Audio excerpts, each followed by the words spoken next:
Meeting will come to order.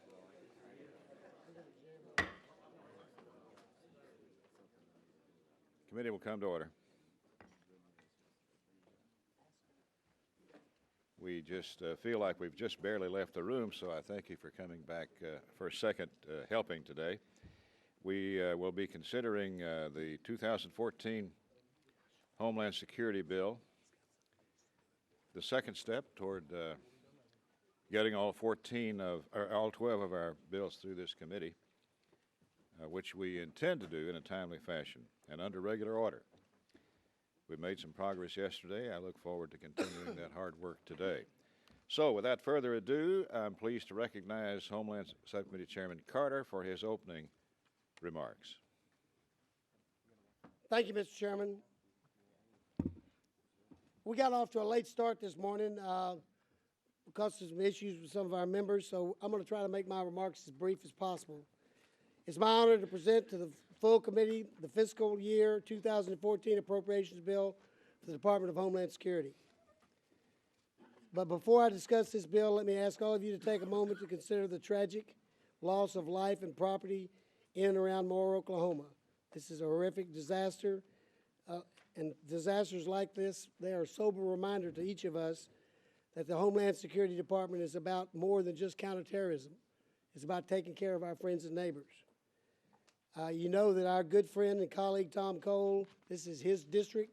Moore is his hometown.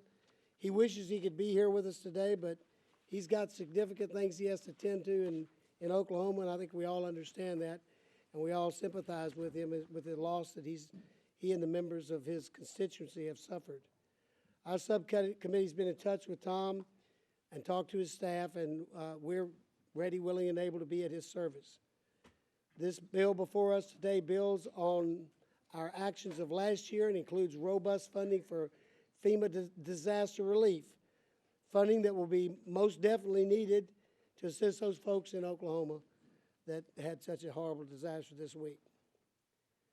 Similar to our subcommittee work over the past 3 fiscal years under Chairman Adderholt, this bill demonstrates how we can fund vital security programs while also reducing discretionary spending overall.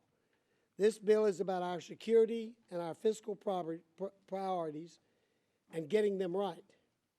The President's fiscal year 2014 budget proposal for DHS presents a harmful budget for our frontline Homeland Security agencies, distinguishing their operational workforces and diminishing their operational workforces and undermining the mission capabilities. The end result of the President's budget proposal would be a far less capable DHS. That's why our subcommittee, on a bipartisan basis, strove to significantly improve the flawed requests through this bill we have here today. This bill addresses the very programs and systems displayed during our recent horrific attack at the time of the Boston Marathon. And I think if you were watching that, you were very proud of the fact that we've had a lot to do with the kind of response that took place in Boston. More broadly, this bill does what it ought to do. It funds the critical programs that secure the homeland, enforce the law, and provide for disaster relief. It's a good bill. It's a bipartisan bill, and I urge my colleagues to support this bill here today. In closing, let me first thank Ranking Member Price.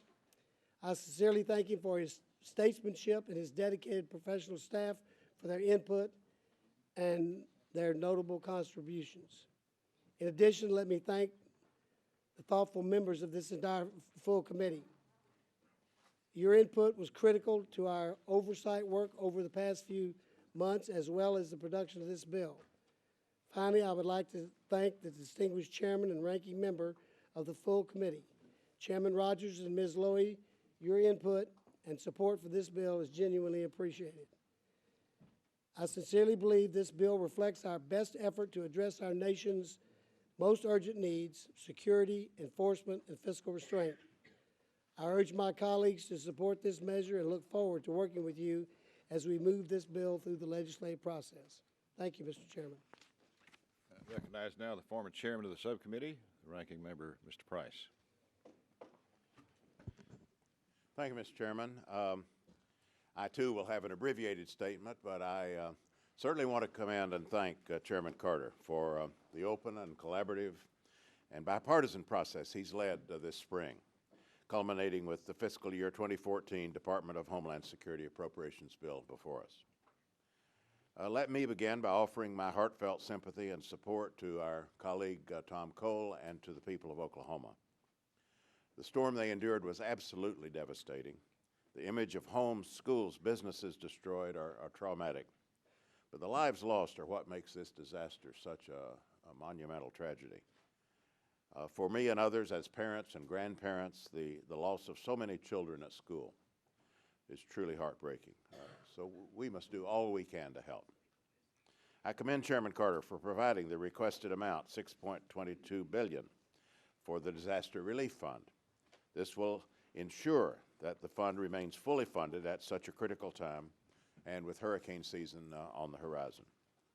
I also remind my colleagues, should additional emergency disaster funding become necessary, that families in need and their communities depend on swift relief and assistance. Congress must respond immediately and effectively without distracting fights over budget policy. Now, on to the crux of the bill before us. The MARC provides $38.99 billion for the Department of Homeland Security, $35 million below the request, $613 million below the amount appropriated for fiscal 2013. While the MARC hews closely to the overall spending figure requested by the President, I don't believe either number is totally sufficient to provide DHS with the resources it needs to keep the nation safe. I also want to make it clear that my support for the Chairman's MARC is in no way an endorsement of the discretionary spending caps adopted by the majority in the House budget resolution. Sequestration was intended to be a mechanism to force the parties to come together to address our long-term fiscal challenges. It was never meant to be in itself a tool for deficit reduction, and it was certainly never meant to be a basis for discretionary spending caps in a budget resolution. That being said, given the low 302B allocation this subcommittee had to work with, I applaud the chairman and the staff for addressing a number of Democratic priorities, including first responder and anti-terrorism grants, as well as providing increases above the request for frontline DHS employees so that they can continue to conduct critical operations along our borders, protect our nation's airports, seaports, and land ports of entry, and respond to natural disasters around the country. The bill increases funding for critical Coast Guard and CBP air and marine acquisitions to recapitalize aging assets, while also bringing the latest aviation and vessel technology online to ensure our frontline personnel can operate more efficiently, improving on the administration's request on each of those fronts. I'm also pleased the MARC provides funding for the additional 1,600 Customs and Border Protection officials that the administration requested, and for substantially strengthened cybersecurity protection efforts. These efforts are absolutely necessary to monitor and detect intrusions to our federal networks and protect them from foreign espionage and cyber attacks. I do have some concerns with this bill as well, setting an arbitrary minimum of 34,000 ICE detention beds, for example, providing no funding for the new DHS headquarters already under construction. And I believe the bill falls short of what we would want to craft were we operating on a more reasonable allocation. So as we move through this process, I hope to work with the chairman to rectify some of these shortfalls. I also want to reiterate my appreciation for the hardworking and dedicated staff on both sides of the aisle. In the course of just 2 months, they've diligently wrapped up the fiscal 13 bill, digested and analyzed the President's 2014 request, and crafted this bipartisan measure before us. I especially want to note the efforts of a former member of the Appropriations Committee staff, whom many of you know, Stephanie Gupta, with us here today, who served as both majority clerk and minority clerk for this subcommittee. Stephanie recently took over as chief clerk for the Homeland Security Appropriations Subcommittee over in that other body, but I've asked her to rejoin us here today, admittedly under false pretenses, for a proper send-off.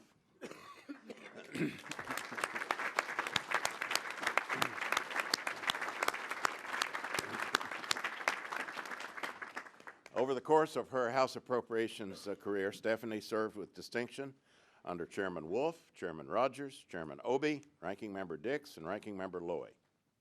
And I'm especially honored to have had the opportunity to work with her as both Chairman and Ranking Member of this subcommittee. And I can personally attest to her consummate professionalism, her cooperative spirit, her tireless efforts to help the Department of Homeland Security accomplish its critical mission. Sometimes when the department appeared not to be sure itself what that mission might be. Our committee and our country owe her a great debt of gratitude, and we wish her all the best in her new position. We often say this, it really is true, the House's loss is the Senate's gain. But Stephanie, we love you, we thank you for all you've done to get this subcommittee launched and do such good work over the years.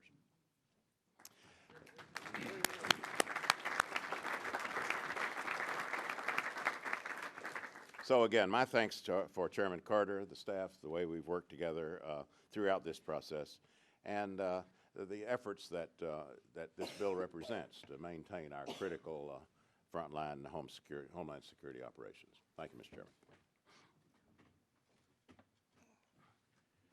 I want to thank Chairman Carter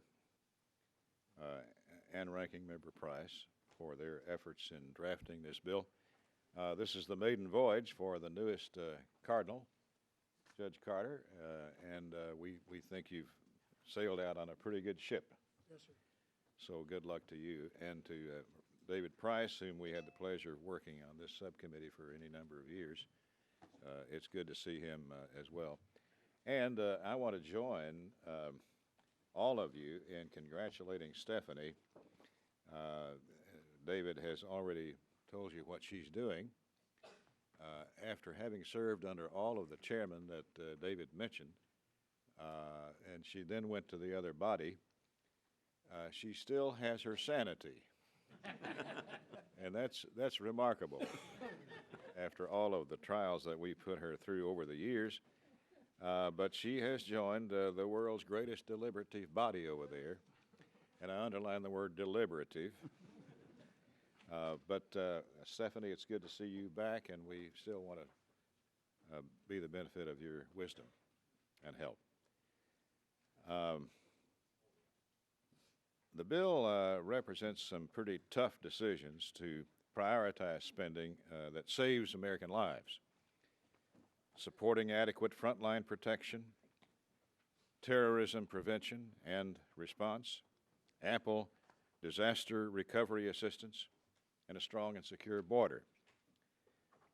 I want to join all of you in reiterating our condolences to those in the Oklahoma tornado damages, reeling from the damage wrought by those storms, especially our colleague Tom Cole and the people he represents.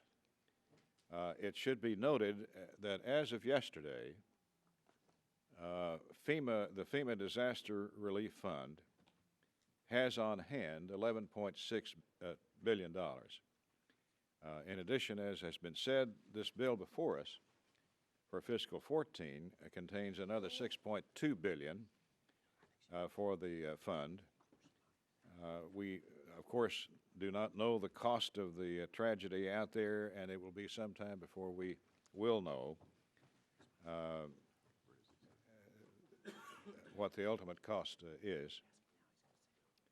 As a fuller picture of the damage becomes clear, we will stand ready to reassess outstanding needs and to provide a helping hand to those recovering communities. We think the fund is adequately financed for that purpose, but we will be vigilant. Terrible disasters, natural disasters like these, as well as the man-made disasters like the attack at the Boston Marathon, serve as reminders that we have to work to protect and preserve our way of life. Readiness is the key.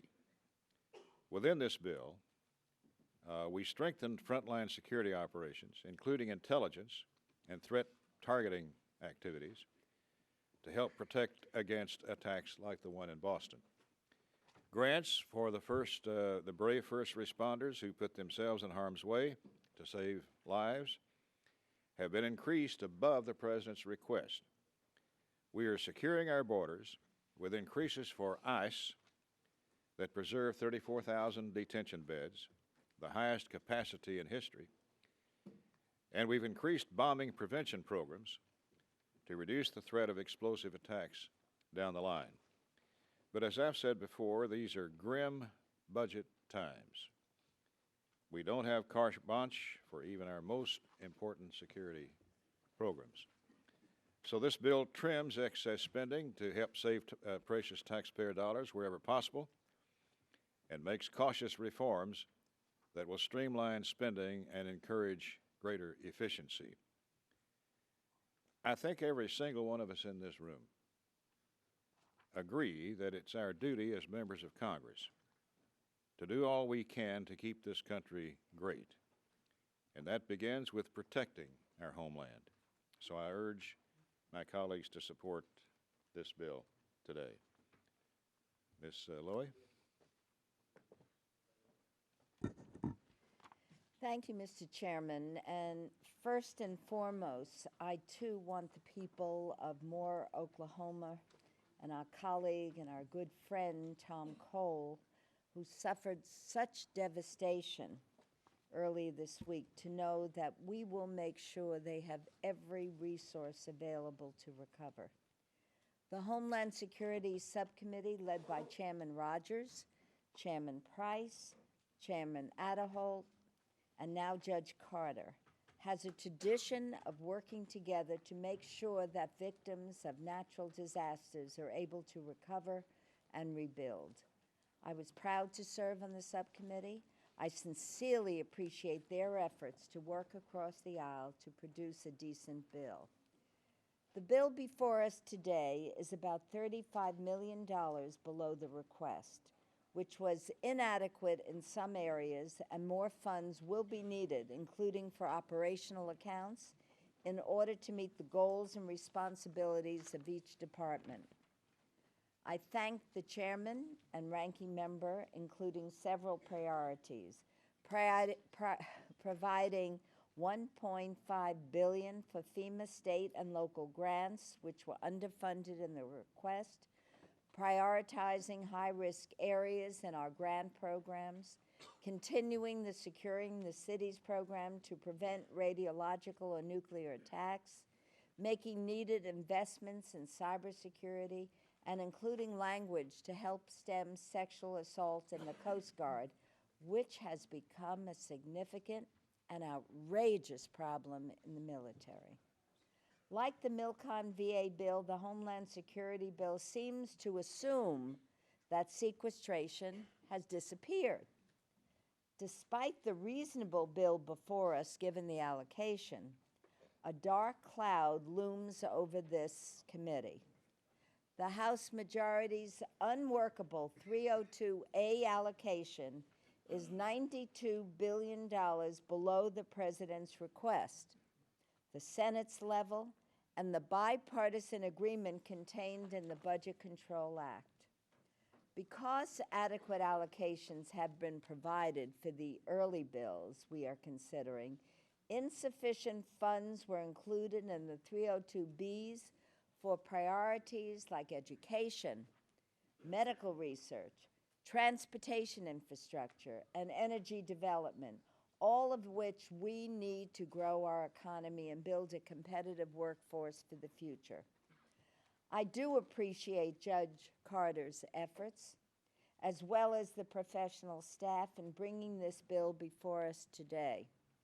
As long as we can avoid poison pill riders during this markup and on the floor, there is a reasonable chance this bill could be enacted, giving the agencies tasked with vital security functions a responsible funding level on time.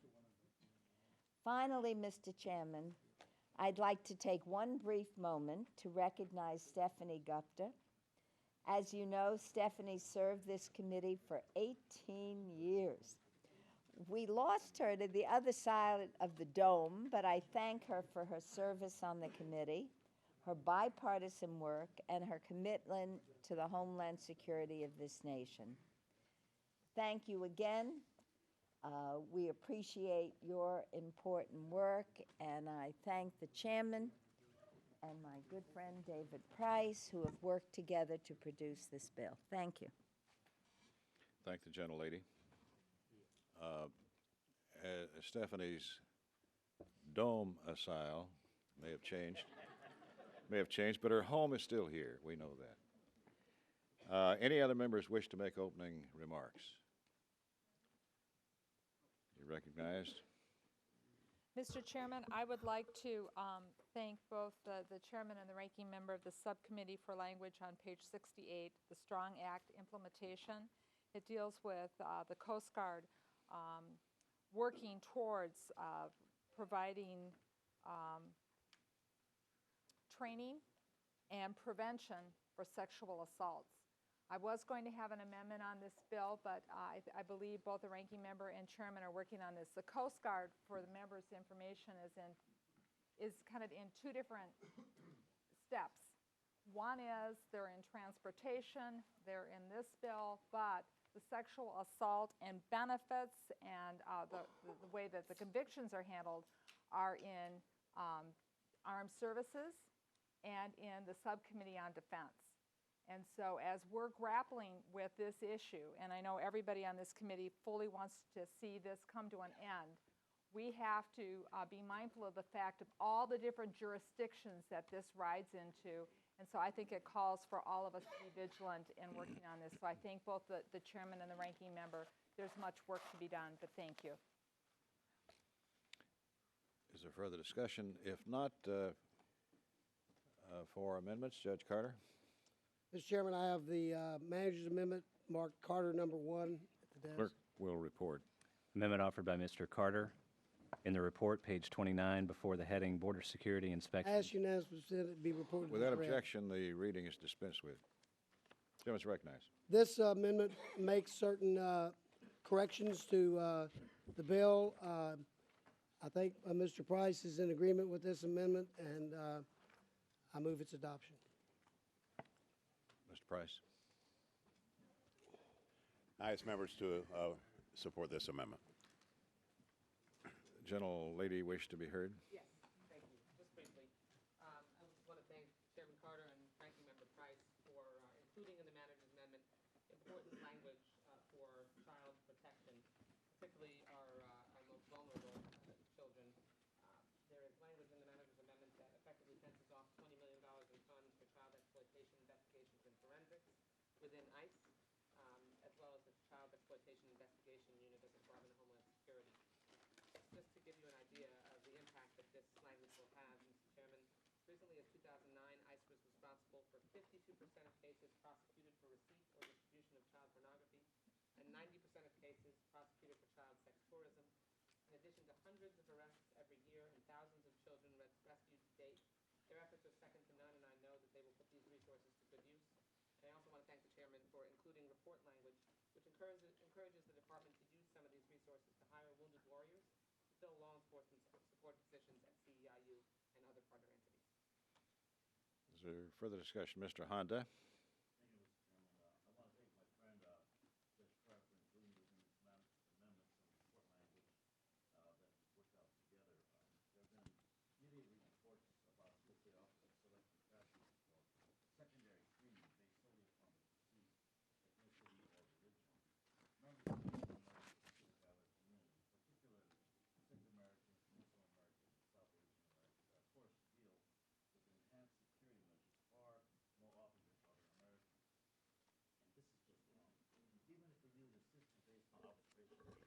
Cannot allow or tolerate this kind of discrimination solely based on appearance. I'm glad that TSA is conducting an internal investigation of these allegations. The report language in the manager's amendment will help ensure that TSA completes the investigation by asking TSA to brief the committee on its findings. It will also help us understand the types of training that TSA officers receive about complying with privacy, civil rights, and civil liberties laws, and to prevent profiling, and how TSA has changed its training based on the findings of investigation.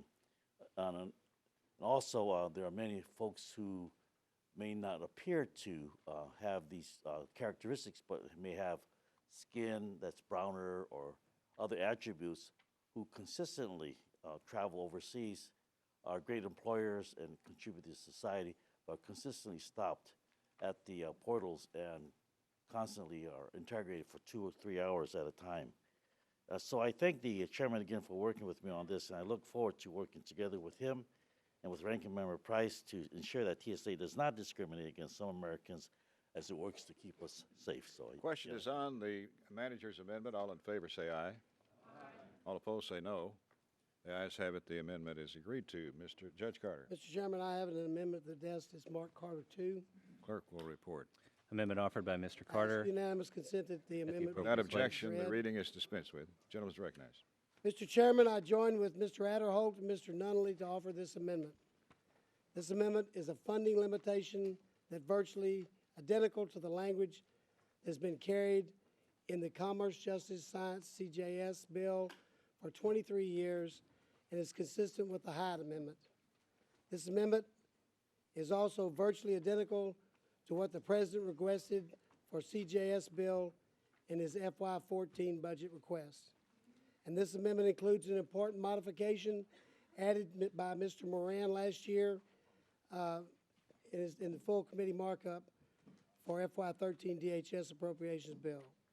This amendment restricts ICE funding for abortions to only cases of rape, incest, or where it is necessary to preserve the life of the mother. This amendment simply codifies a policy that ICE already adheres to in its detention standards. Finally, I should note that when ICE predecessor, the Immigration Naturalization Service, or INS, was under DOJ, the agency was directly subject to this language. And with that said, I now yield to the amendment's co-sponsors, Mr. Adderholt and Mr. Nunley, for comments they may wish to make. Mr. Adderholt? Yeah, thank you, Mr. Chairman. I just want to commend you for offering this amendment. I was proud to offer this amendment last year. It was the right thing to do then. It's the right thing to do now. As you say, it's not new language. It's not a new standard. It's been carried for CJS for over 20 years. It simply codifies what ICE has already been following. It includes the Moran second-degree amendment from last year's debate that we had on this issue.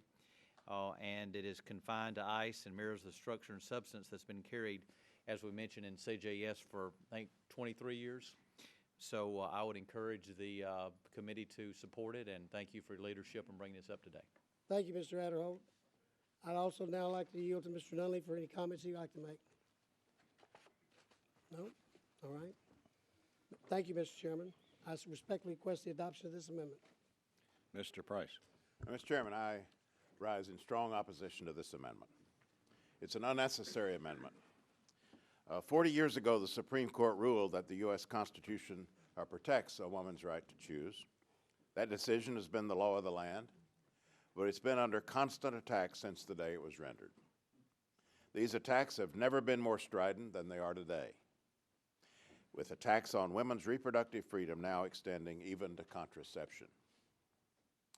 Numerous restrictions in law have already conditioned and qualified reproductive choice in practice. Among these are prohibitions on the use of federal funds for abortion procedures, which are specifically applied to ICE and the Department of Homeland Security by President Obama's Executive Order 13535, issued on March 24, 2010. The requirements of this executive order are specifically formalized in Part 4.4 of ICE's detention standards. Many of us believe these restrictions are excessive, but they are a settled matter, and so I fail to see the point of raising the issue on this Homeland Security funding bill. The effect of this amendment is that it picks an unnecessary political fight, as if we didn't have enough controversies to divide this committee already. Before a similar amendment was offered last year, this bill had never touched on the topic of abortion because it is not relevant to the Department of Homeland Security. It falls far outside the lines of jurisdiction of this subcommittee. So why cast aside this bipartisan and cooperative effort that we've shared in crafting this bill for a redundant and politically charged amendment that accomplishes nothing and makes no change whatsoever in current law and procedure? It's a gratuitous effort, and I urge my colleagues to reject this amendment. The gentlelady is recognized. Mr. Chairman, I rise in strong opposition to this amendment because, frankly, it is shocking to me that this would even be considered today in this bill that is supported on both sides of the aisle. The Homeland Security bill is just not the place for divisive social riders. On this subcommittee and the Homeland Security Authorizing Committee, I've met with first responders, ICE agents, Border Patrol, many other security personnel, and frankly, not once have they said that women's reproductive health makes their job more difficult.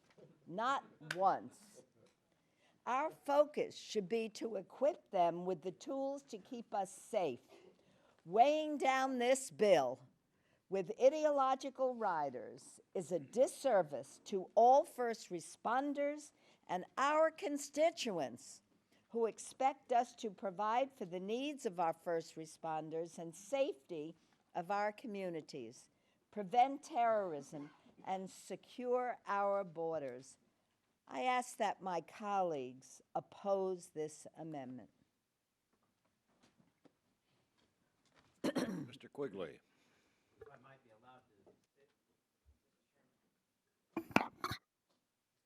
Gentleman requests to be seated. If I could. That's correct. Thank you. Mr. Chairman, I'm glad that this bill has bipartisan support. Also important. What's frustrating to me is that in the end, I suspect we all know where we're going to end up, and that's with a CR. And I've heard what you've said and what everyone else has said as I've begun my journey on this committee, that we need to get back to regular order. And that's absolutely the case. I think what's worse than the fact that we're going to end up in a CR where we're not back to regular order is that while we're trying to pass meaningful appropriations bills, we attach issues like this, which are unnecessary and, as has been said, gratuitous. I think it makes it even worse that we're not doing our jobs here, that we're not making these choices that we have to make and set priorities for our country. As individuals and as caucuses, we make promises to this country. And I've seen both sides' promises to this country, and one of them is not to include issues like this in must-pass legislation. Promise we all made. And it's a promise that by moving forward with this amendment today, we're breaking. So I think that makes this far worse. So I feel bad for those involved. It's about more than just restricting government funding for abortion. This amendment prevents immigrant women who often already face horrible circumstances in federal immigration custody from making extremely personal medical decisions and hands that decision over to politicians. It is a solution in search of a problem. ICE funds don't pay for abortions, and another example of legislators playing politics with women's health. According to an ICE spokesman, since the agency was created in 2003, it has not paid for an abortion. And I heard today, this is in line with the Hyde Amendment, that ICE already adheres to this. So I understand we're in the business of messaging. This is messaging the wrong message, the wrong time on a critical issue. Thank you, and I yield back. Ms. Lee? Thank you, Mr. Chairman. First of all, let me just say, of course, I rise in strong opposition to this rider, but it's completely inappropriate and based on ideology. And it's really very shameful that once again, my colleagues on the other side of the aisle will stop at nothing to introduce measures to further restrict a woman's right to choose and access to basic health services. The appropriations process should not be used to attack women's fundamental reproductive decisions. Politicians should stay out of these personal decisions. Members of Congress should not dictate personal freedoms and rights. Current ICE policy, as we all know, already prohibits abortions except in cases of life endangerment, rape, or incest. This harmful amendment would allow non-medical personnel, such as detention center employees with no medical training, to block access to life-saving care and information for vulnerable immigrant women. This war on women is all too familiar. We all know that opponents of women's reproductive health in Congress, they put politics before women's health. But inserting this irresponsible amendment into a debate on national and homeland security is just downright outrageous. Why would members of Congress want to impose such terrible, draconian policies that could destroy a woman's life by prohibiting abortions in case of life endangerment, rape, or incest? This is mean-spirited and it's downright wrong. Women deserve better. Ms. DeLauro.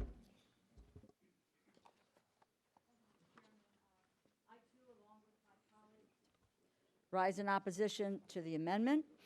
Simply put, it is not needed. Everything contained in the amendment is already current law, and the Immigration and Customs Enforcement follow the dictates that are already on the books. Hyde Amendment, President's Executive Order 13535 already prevent federal funds from being used to provide abortions, with the limited exceptions of rape, incest, and when a mother's life is in danger. And the Immigration and Customs Enforcement Service already followed the standards of the Bureau of Prisons, making this amendment doubly duplicative. So we wonder why the majority has offered this amendment. Could it be for another purpose? Not yet disclosed, and we cannot and we should not be wasting time with these sorts of redundant and entirely political amendments. I'm often ruminate to myself, I guess, but I will out loud this time, that there appears to be a perverse obsession with women's reproductive systems on the part of the majority. And I don't understand it. Maybe someone on the other side of the aisle can begin to explain this obsession of wanting to dictate to women what they should do. And with that, I just urge my colleagues to reject this nonsense. Would the Chairman Carter yield for a question? Yes, sir.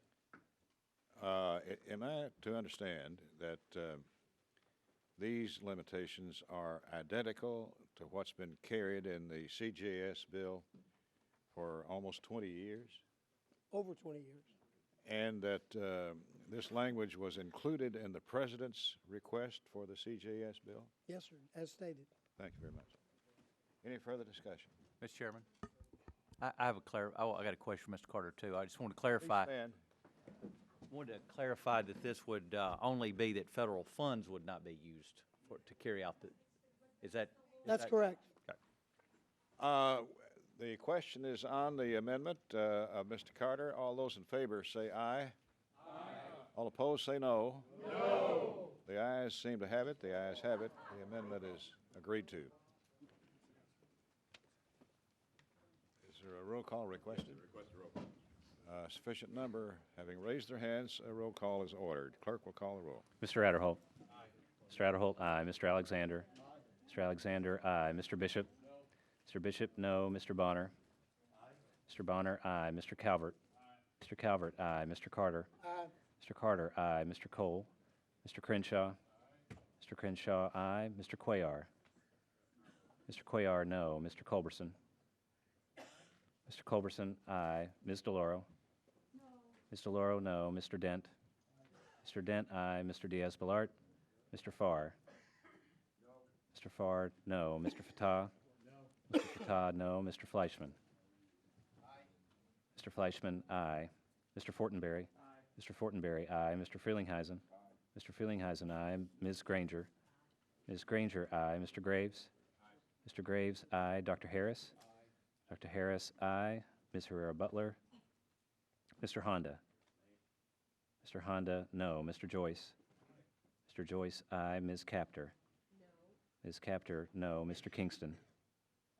Mr. Kingston, aye. Mr. Latham? Mr. Latham, aye. Ms. Lee? No. Ms. Lee, no. Mrs. Lowy? No. Mrs. Lowy, no. Ms. McCullum? No. Ms. McCullum, no. Mr. Moran? No. Mr. Moran, no. Mr. Nunnally? Aye. Mr. Nunnally, aye. Mr. Owens? No. Mr. Owens, no. Mr. Pastor? No. Mr. Pastor, no. Ms. Pingree? No. Ms. Pingree, no. Mr. Price? No. Mr. Price, no. Mr. Quigley? No. Mr. Quigley, no. Mr. Rogers? Aye. Mr. Rogers, aye. Mr. Rooney? Mr. Rooney, aye. Ms. Robo-Allard? No. Ms. Robo-Allard, no. Mr. Ryan? No. Mr. Ryan, no. Mr. Schiff? Mr. Serrano? No. Mr. Serrano, no. Mr. Simpson? Mr. Simpson, aye. Mr. Valadeo? Aye. Mr. Valadeo, aye. Mr. Visklosky? No. Mr. Visklosky, no. Ms. Wasserman Schultz? No. Ms. Wasserman Schultz, no. Mr. Wolf? Aye.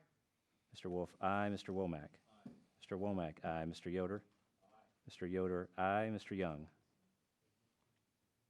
Are there members who have not cast a vote, who wish to vote? Or change your vote? Clerk will record.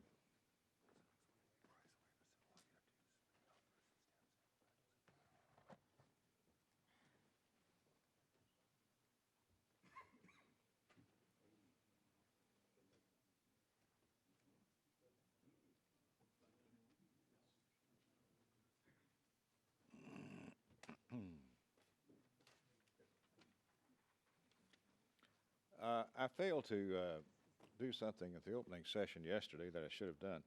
I introduced Will Smith as the new clerk of the committee, but he is joined by his deputy clerk, Jim Kulikowski, who's been around here a bit. Welcome, Jim. On this vote, the yeas are 25, the nays are 21. The amendment is adopted.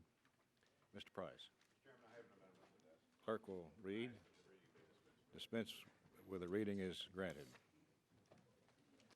Mr. Chairman, I am introducing this amendment along with my colleague, Mr. Dent, having to do with the renewal of waivers for the safer grants under the firefighters program. I applaud Chairman Carter for fully funding the budget request of $675 million for assistance to firefighter grants. But the bill before us does not implement the provisions enacted yearly since 2009 that allow fire departments to use these grants to rehire laid-off firefighters to prevent others from being laid off in the first place. This amendment returns these long-standing waivers to the bill. Without these waivers, safer grants can only be used to hire new staff. But when local budgets are continuing to shrink, and they are in many parts of the country, some fire stations are shutting their doors, others are laying off firefighters. FEMA needs the flexibility to use these grants to keep firefighters from being laid off in the first place. After all, the purpose of the SAFER program is to help maintain a safe level of fire staffing and protection across the country. According to firefighter organizations, from 2009 through 2011, Is this 5,500 jobs have been saved or created because of these waivers. For example, we were able to retain 49 positions in San Jose, 46 positions in Orlando, 29 in Oklahoma City, 15 in Broward County, Florida. With these waivers, it's estimated that an additional 3,700 jobs will be saved or created through the fiscal 12 and 13 grants process. So as you consider this amendment, I encourage you to consider the intent of the SAFER program, ensuring we have a safe level of staffing of our nation's preeminent fire responders, the firefighters, first responders, the firefighters, and vote in favor of it. Now I yield to my colleague and co-sponsor, Mr. Dent. Thank you, Mr. Price, for yielding. I, too, rise in support of this very important amendment that allows continuation of the waivers or additional flexibility to be applied to the SAFER grants. Federal funding, obviously, that impacts our firefighters and communities across the country. For fiscal years 2009 through 13, Congress enacted the waivers to the SAFER grant program, providing DHS the flexibility to allow communities to use the grant to retain or rehire firefighters facing layoffs and waiving certain restrictions, requirements, which most fire departments were unable to meet due to shrinking budgets. Consequently, the SAFER waivers have saved thousands of firefighter jobs, which have otherwise would have been lost. For fiscal year 12 and 13, Congress appropriated about $337.5 million for SAFER. The FY12 grants are currently being awarded, and FY13 grants are going to be awarded later this year. But based on data from previous award rounds, we can estimate that approximately 3,700 jobs will be created or saved with these funds. In its recent reauthorization of SAFER grants program, Congress included waivers, but required each waiver be granted on a case-by-case basis. Until now, waivers have been applied equally to all applicants. And as our economy continues to lag for many municipalities and fire department budgets continue to tighten, it's expected that the vast majority of the nearly 3,000 SAFER applicants will request waivers, overwhelming FEMA's ability to administer grants in an efficient manner. Furthermore, FEMA's ability to judge waivers on a case-by-case basis has certainly been hampered by the sequester. So extending the SAFER waivers for an additional fiscal year through 2014 through this bill, as our amendment proposes, will provide FEMA and municipalities time to adjust to the new case-by-case waivers and statute, allowing for awards to continue flowing to communities with the highest need. And I thank you, and I yield back my time to Mr. Price. Would the gentleman yield? Do members of Congress have any say-so or even ability to impress upon the agency to grant a grant to a locality in their district? Do we have any say-so in this? No, those decisions are made on the basis of a competitive process and are judged on the merits. I think from time to time members do back up those requests, call attention to the requests, but the application process is not in any sense dictated by members of Congress. So if I had in my district a unit that was in desperate need of this type of help, am I powerless to influence the agency, the executive branch, to help in that case? You are powerless to direct the funding, as you well know. So I thought. But you do have the ability to add your letter of recommendation to the file, to the community's application. That's called letter marking, isn't it? You call it what you like. You don't want me to do that. Mr. Carter. Mr. Chairman, I'll accept this amendment. Would the gentleman yield? Yes. Am I to understand now that what this does is waive the original intent of the staffing for adequate firefighter and emergency response programs? It strikes the original, or waives the original condition that the monies could only be used for new hires and not to pay standing staff, in essence supplementing local budgets without any conditions. Am I correct in that? That's correct, Mr. Chairman, and I personally don't agree with turning this program into an operating subsidy, but it has there's a lot of issues, and this issue is very important to a lot of members of this committee, and therefore that's why I'm willing to accept this. Ms. Lowy. I just want to thank the chairman for accepting this amendment, and I want to thank Chairman Carter and Ranking Member Price for the hard work in providing funds for firefighters in this bill, and Mr. Price and Mr. Dent for offering this amendment.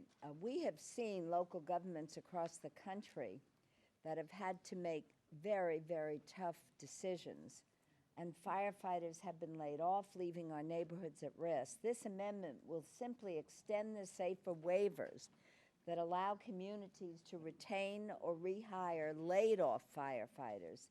So I really want to thank Judge Carter for accepting this amendment. I know this is very, very important. Thank you, Mr. Chairman. Mr. Kingston. I'm not clear on this. It would appear to me that the federal government is going to get involved more and more with supplementing a local budget and often rewarding irresponsibility on a local municipality. If the fire departments in my state or in my home counties and towns or whatever has done the right thing and been fiscally responsible, are they not through this and their federal taxes supplementing fire departments that have not been? Chairman, will the gentleman yield? I will yield.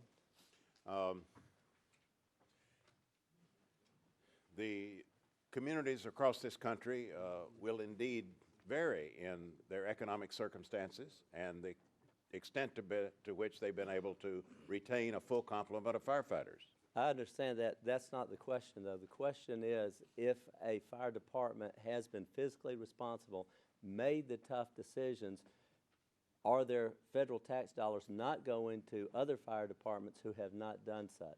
Well, if there's been irresponsibility on the part of the fire department or the municipality, if there are other deficiencies in the application, the FEMA has the ability to reject the application. Well, my friend yelled, what is the most, what department in the federal government has the highest waste and the highest error rate? It's FEMA. It's FEMA. I believe if the gentleman will turn to his municipal officials in his district or indeed any of our districts, I think he will find a view that the fire grants are among the most efficient and most direct, least red tape ridden programs in the federal. I'm confident my local municipalities would appreciate that federal money. But I do think we have a concern here that it's a federal subsidy to local programs. So what my question is the gentleman earlier talked about competitive grant process. What is the metric that would keep an irresponsible municipality from getting a grant versus one that was? Well, the officials that are reviewing these applications would ask probing questions where necessary and would examine the merits of the situation, just like any review board would But be this expected again to would do. be the FEMA officials who run the highest error rate in the federal government. FEMA officials Just who are approving fire grants, and as the gentleman well knows, the error rates you're talking about, the kind of problems that sometimes develop in the chaos following a natural disaster, that has nothing to do with this program. Nothing to do with this program. Mr. Chairman, will you yield to me? Yeah, I would Mr. like Kingston to, has the time. oh, I'm sorry.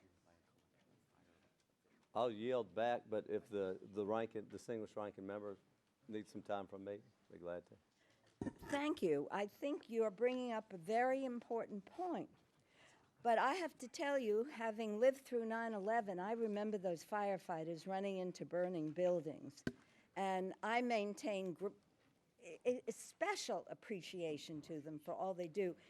And in fact, maybe we could have a session to talk about federal subsidies, maybe peanuts, maybe the whole farm bill. If the There are many. reclaiming my time. Reclaiming my time. Well, just a minute, my good friend. I'll get my own time, but I just want to say, you bring up a very important point, and I think as appropriators, we have a responsibility to go through the whole bill and look at subsidies to agriculture and look at Reclaiming peanuts, the et time. cetera.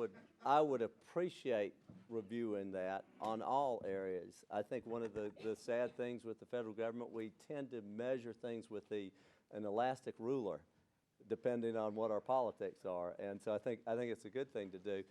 But I still have concern that by restoring these grants that we are subsidizing a traditional local funding mechanism as opposed to farming, which has been federally, has had federal involvement since 1934, nonetheless should be looked at, and I would agree with you on that. But this is not a historic position of the federal government to be involved in local hiring of local firefighters.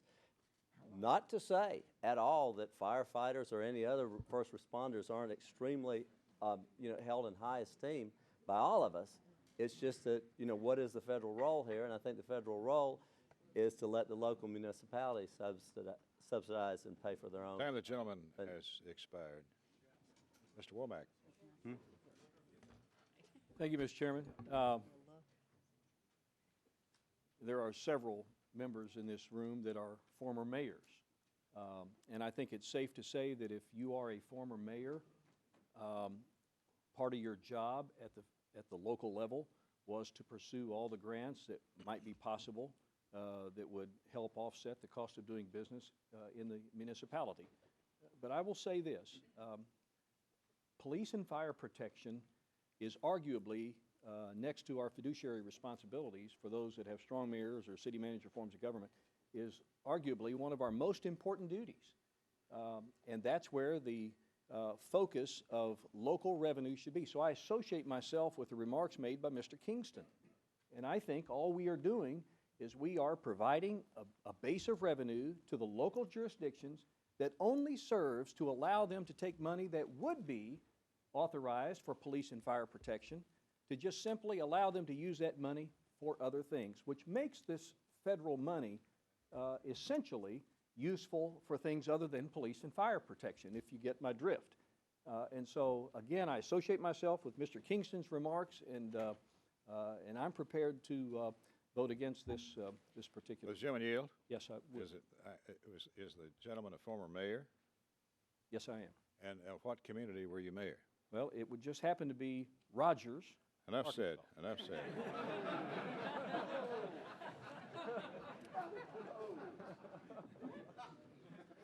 Ms. McCollum. Mr. Chair, as a former council member, not a mayor, I rise in support of this amendment.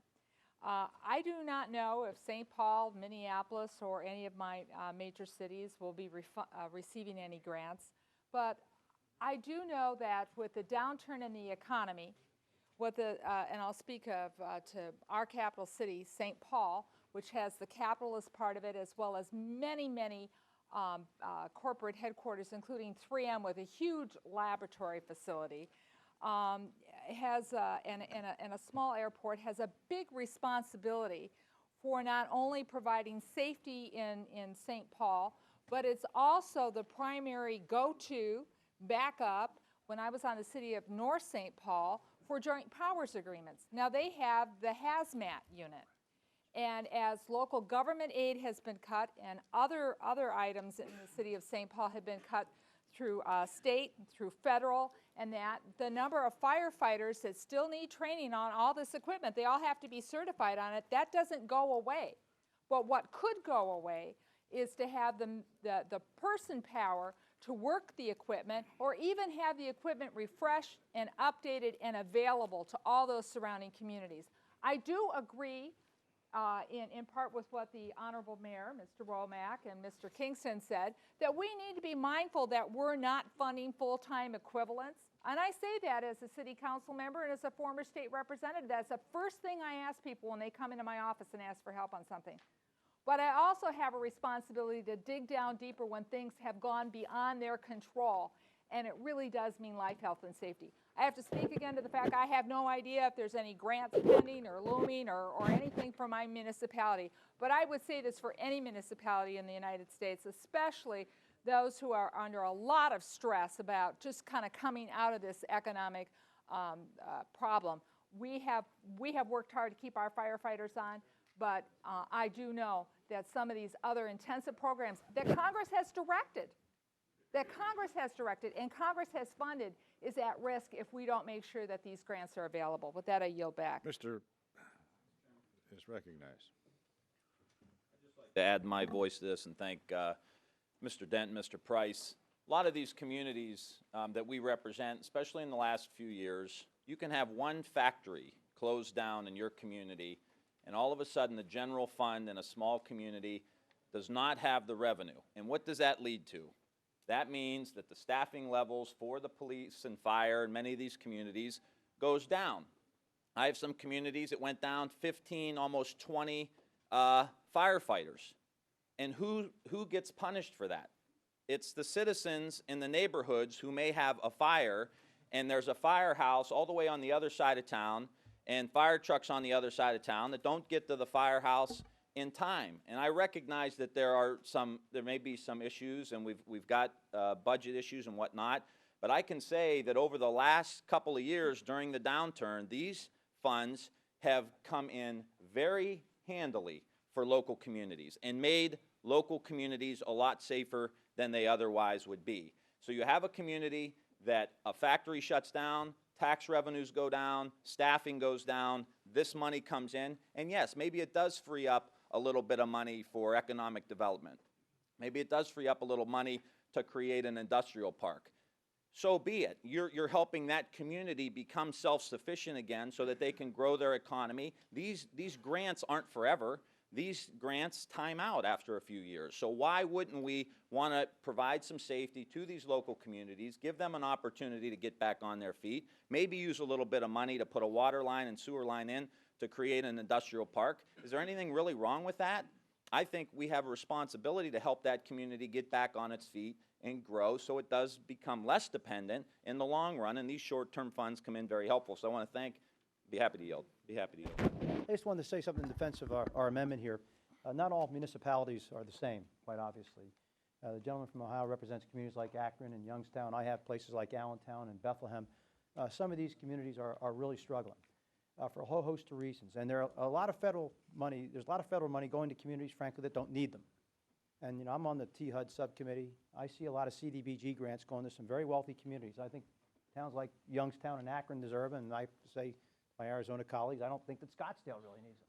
And so there's a lot of money that's being diluted. We should address those issues. But these fire grants, in my view, have been used very effectively in my communities. Just last week, in a county contiguous to mine, a father with 4 of his children were killed in a fire, as well as another family member, and it's tragic. And I'm not saying the fire grants would have stopped that, but I'm just saying that we have a lot of very brave first responders. I have been critical of communities in my own district that have, I feel, misused CDBG funds, and I think we have to exercise proper oversight. I have not seen that kind of abuse with these fire grants, which have been used for the purposes for which they're intended. So I thank you. I thank the gentleman, and I'd like just to the gentleman from Georgia, although we don't disagree, I would like to thank you for the federally subsidized peanuts that you brought here today to us all. Mr. Price is recognized for 1 minute to close the debate. Thank you, Mr. Chairman. I don't think any of us would suppose that firefighting and law enforcement is other than a preeminently local function, but there are longstanding partnerships. The COPS program, the firefighters program, longstanding partnerships where the federal government in a targeted and selective way does reinforce these local efforts. It's an important resource that our municipalities draw upon. This isn't the place to debate the merit of those efforts. You can turn to the authorizers and attempt to deauthorize the COPS program, the firefighters programs, other efforts. That's not what this debate is about today. It's about modifying an existing program, a program that the bill fully funds, the appropriations bill before us fully funds, modified in a temporary way so as to give the agency greater flexibility in dealing with the economic circumstances of the communities that are applying for these grants. FEMA has a 3-stage process. It involves peer review with fire marshals, fire chiefs, firefighters. It's a process that has worked well, that is very direct, very non-bureaucratic. It's one that I think we should reinforce and support with this amendment and our On the support. Price-Dent amendment, all in favor say aye. Aye. All opposed say no. No. The ayes seem to have it. The ayes have it. Amendment is agreed to. Are there other amendments? Mr. Culberson. Clerk will read. Amendment offered by Mr. Culberson. At the end of the bill, before the spending reduction account, insert the following and may I ask redesignate. the amendment be considered as Without objection, the reading is dispensed with. Gentleman is recognized. Members, the Office of Management and Budget produced a budget recommendation for Homeland Security this year that, as we know, decimated the Coast Guard, ICE, eliminated a tremendous amount of funding for bomb detection and prevention. And as we see every single year on this committee, when Office of Management and Budget produces a budget, the executive branch just takes off and starts following that policy recommendation, and it often ignores the law. My amendment simply says that none of the funds on our appropriations bill can be used to follow a proposed budget request idea until that proposal becomes law in an Appropriations Act. Essentially, they've got to follow the law and not a budget proposal. Worked with the majority and minority on this, and I believe the amendment, I hope, is acceptable. Judge Carter. Mr. Chairman, I have no objection to Mr. Culberson's amendment, and I'm prepared to accept it. Mr. Price. Mr. Chairman, I believe I understand the intent of the gentleman's amendment. I do have some reservations about potential unintended impacts. I think we'll need to look at this carefully going forward as we move through the fiscal 14 process. For today, however, I'm willing to withhold any objections and let the amendment move forward. Is there further discussion? Jim is recognized for 1 minute to close. Move adoption. Question is on the amendment by Mr. Culberson. All in favor say aye. Aye. All opposed, no. Ayes have it. The amendment's agreed to. Thank you, members. Ms. Capter. I'm sorry. Oops. Thank you, Mr. Chairman. It remains a high privilege, really, to serve on this committee, overseeing the most important duty bestowed on Congress by our Constitution, the power of the purse, to meet the diverse needs of our republic equitably and responsibly. And thus, I have an amendment at the desk. Clerk will read. Amendment offered by Ms. Capter, page 91, after line 10, insert the following new title. I ask the amendment be considered. Without objection, the reading is dispensed with. The gentlelady is recognized for 5 minutes. I was reminded yesterday of James Madison in the Federalist paper, number 58, in which he wrote, "The House of Representatives' power over the purse may in fact be regarded as the most complete and effectual weapon with which any constitution can arm the immediate representatives of the people for obtaining a redress of every grievance and for carrying into effect every just and salutary measure. The Appropriations Committee has this power. The amendment I am offering would restore the forced budget savings in discretionary accounts through restraints on agricultural subsidies, oil and gas subsidies, as well as allocating a fair share of taxation on those who earn $1 million or more in this country. We simply must provide the means to support our nation and its people at this difficult economic time. It is clear that sequestration will harm job creation and economic growth. Nearly every economist agrees with that. Austin Goolsbee, who was the former chair of the Council of Economic Advisors, estimates that sequestration will hit the growth rate in a negative way of between 0.5% and 0.9 percentage points. So just as jobs are beginning to inch forward and the deficit is dropping, the counterproductive strategy of sequestration was locked down uniformly across all federal departments with no thought to the harm that it has done and will do by increasing unemployment and slowing economic growth. This misfocused effort is being imposed on the people of our nation whose incomes are not rising, but for those at the very top. Those that are working harder and longer for less. Surely, this cynical construct for America is not just nor sustainable, and yet that is what is happening thus far. Rather than continue irresponsible governance by across-the-board sequestration, and likely an eventual continuing resolution, I urge my colleagues to support this amendment, which would provide necessary funding levels to support the needs of our nation following regular order. Remember, there are 12 million Americans still out of work. For those who are working, 1 of every 4 Americans has a job that pays less than $10 an hour. But instead of focusing on how to create jobs and reduce the unemployment rate, what the sequester does is cut about $900 million from the Small Business Administration. And we know that as consumer purchasing power is the key to growth, companies aren't going to invest in a nation with declining purchasing power. Yet, in this tough economy, we know that the most liquid infusion of income into this economy to help it grow is unemployment benefits. And can you believe that sequestration will not allow our nation to extend these earned benefits to the long-term unemployed, whose predicament is due to Wall Street's greed and excess? So, I would say to my colleagues, while millions of Americans remain unemployed or underemployed, companies like Big Oil and Apple are making billions on tax loopholes that this budget leaves wide open. Sequestration will exacerbate the destabilizing divergence of wealth in this country. According to the U.S. Census Bureau, approximately 1 of every 6 Americans lives in sheer poverty. You can see it in their faces. You can watch it in the stores. You can see it in the parking lots. It is truly frightening. We have a poverty level not seen since the 1960s when Michael Harrington wrote The Other America. We have it again.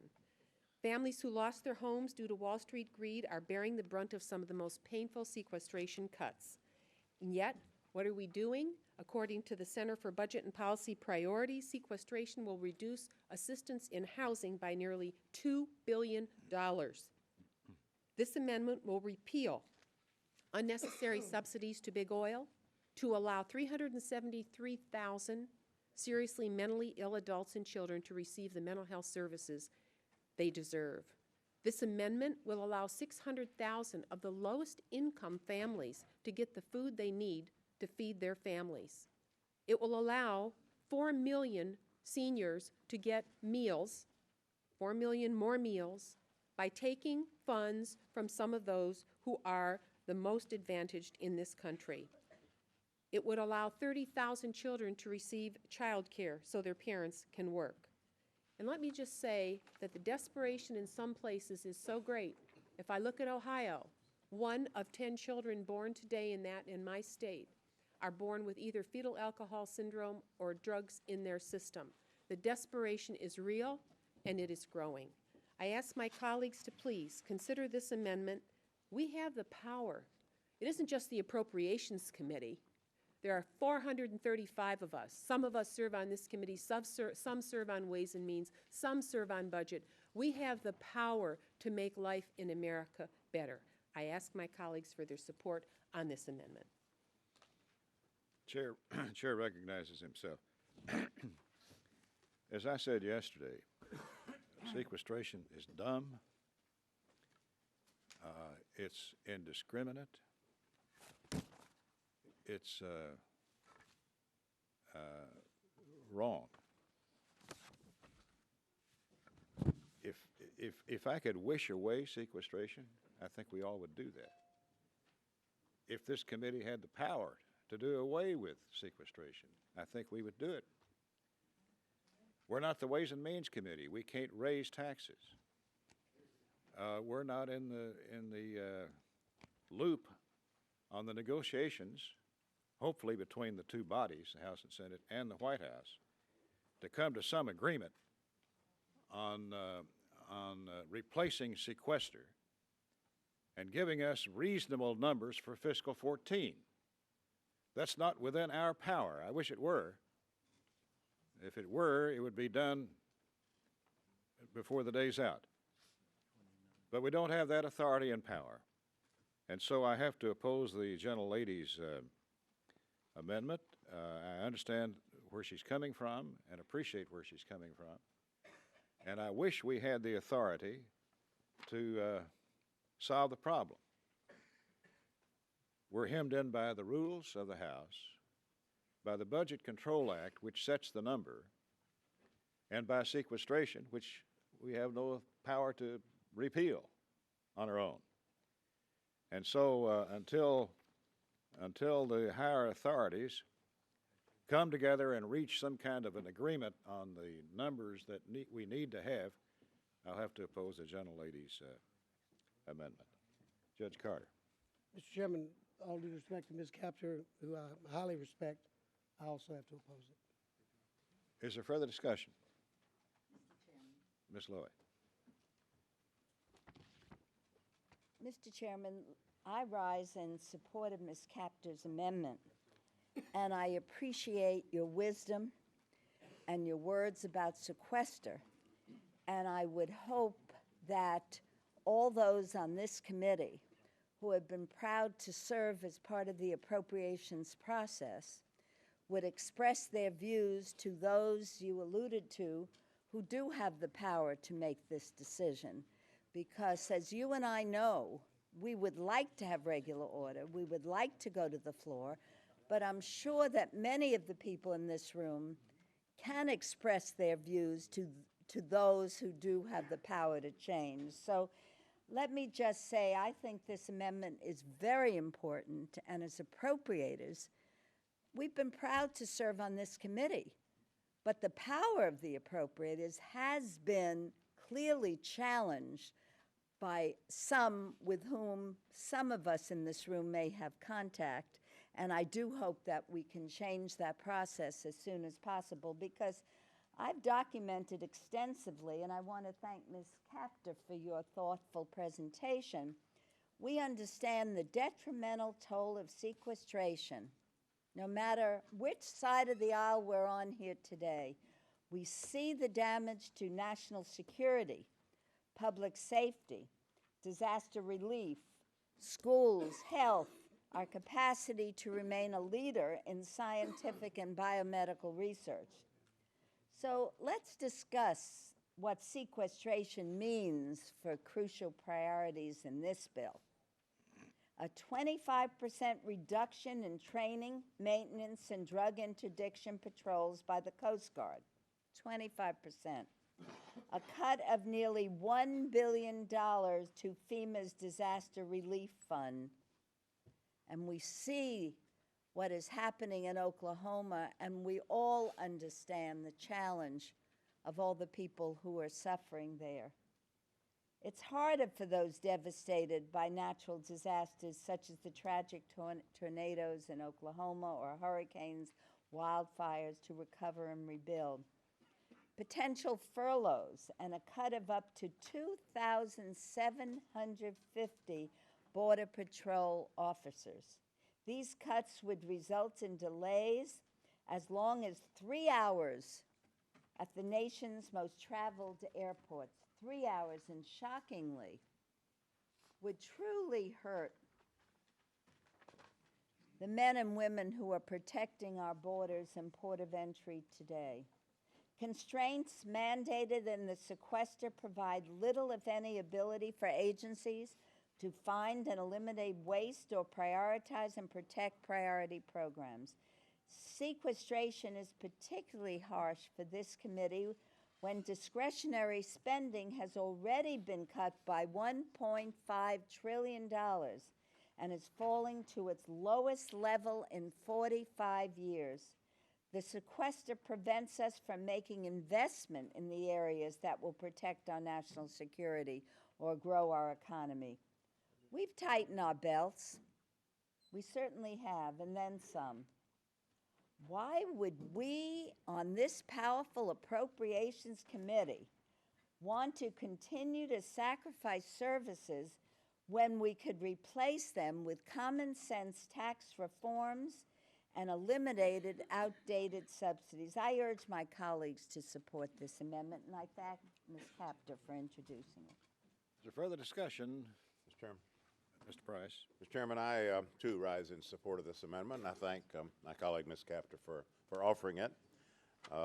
Sequestration is a self-inflicted wound, unworthy of those who would profess to govern a great country. Continues to weigh down our economic recovery. It's going to cost 750,000 jobs this year alone. It needs to be replaced by a comprehensive deficit reduction plan that addresses tax expenditures and addresses entitlements, which are the real drivers of the deficit. This amendment takes a step in this direction by further reducing spending by $83 billion and asking the wealthiest among us to pay their fair share and closing some egregious tax loopholes. So this is an amendment that will ensure that we continue to care for the neediest among us and to invest in infrastructure and education and critical research, all of which spur job creation and economic growth, which are the best cures for the deficit. So I urge the adoption of the amendment. Ms. DeLauro. Thank you, Mr. Chairman. I too rise in strong support of this amendment by my colleague, Ms. Captor. Let's end sequestration and let's cut $30 billion from the deficit. And with regard to the Appropriations Committee, let's be bold. Let's take a leadership role. Let's take this step, move forward, set a tone, an example that says this is unacceptable, which is unacceptable to you, Mr. Chairman. It's unacceptable to everyone here. Let's make a bold statement and take a leadership role and see where that drives us. But according to a senior hunger report card, which is put out by Meals on Wheels, millions of seniors are going to go hungry in America. 8.3 million seniors, or 1 out of every 7, were in danger of going hungry in 2010. It's an almost 80% increase since 2001. 60% of these seniors are women, who are also much more likely than men to live in poverty. And I'm sorry, gentlemen, but women outlive men, and that's the reason why there's so many more women in this circumstance. And yet, because of sequestration, Meals on Wheels has been slashed by over $10 million nationwide. In my state, that translates to a $150,000 cut and tens of thousands of meals lost. Last month, I helped to deliver Meals on Wheels to low-income seniors in my district who rely on the program. Ed Christopik of Ansonia, Connecticut, recently widowed World War II veteran whose daughter lives out of state. He depends on Meals on Wheels to eat 5 days a week. Without the program, he can no longer live in the home he has owned and lived in since 1962. I also met 91-year-old Helen Majoros, unable to leave her house, and she talked about how nutritious the food and Meals on Wheels provides her, gives her dignity, and how much she looks forward to the visits. The driver who was driving me said to me, this is not just about food, it is about a wellness visit as well for these folks. The across-the-board cuts affects the well-being and health of millions of seniors like Ed or Helen, and I don't know what political party they belong to. It doesn't make any difference. They are in need. What we're talking about is if we do not act, seniors will be forced to not avail themselves of the nutritious Meals on Wheels program. They may not even be able to stay in their homes.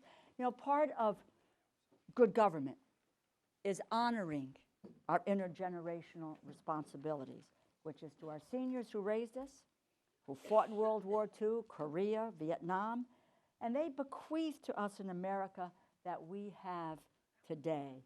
And it really is our obligation to do right by them. We need to act now, to end the sequester, to take this bold move. I urge my colleagues to support this amendment. And finally, Mr. Chairman, I'd just like to ask you again the question that I asked yesterday, because Meals on Wheels is a part of the Labor HH program.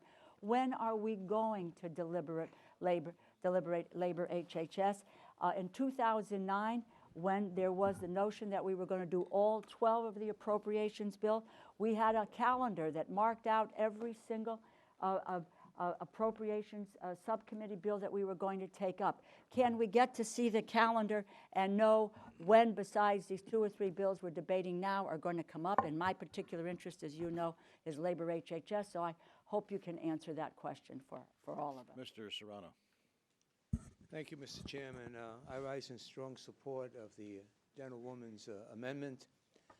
I don't want to repeat everything I said yesterday, but, you know, I, like so many other people, like everyone here, take great pride in the fact that I'm called an appropriator.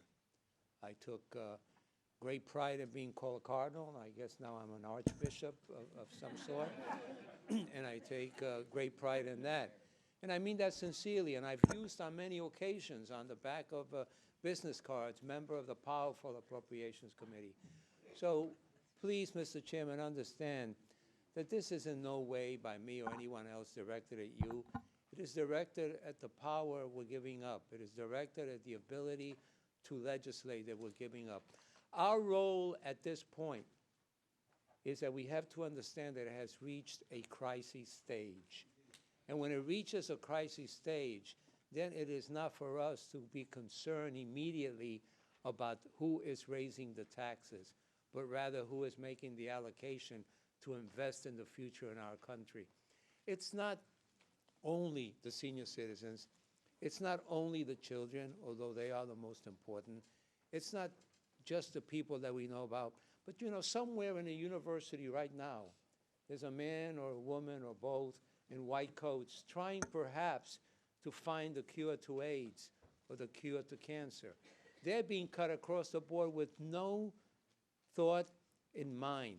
This, Mr. Chairman, has reached a crisis stage, and maybe what we need is a legislative confrontation. I've been here long enough to remember when this jurisdictional fight with that committee would grow and grow and grow, and it was settled. Well, maybe it's time for us to say, notwithstanding numbers, the numbers we care are the numbers of people that are going to suffer in this country, and sequestration, end it now. Thank you. Will the gentleman yield? Will the gentleman yield? I certainly will. Does the gentleman agree that we're bound by the Budget Control Act, the law that sets our numbers that we can appropriate? I agree that some people have put some numbers in place, but I agree that we are bound by our moral commitment to do what is right for this country.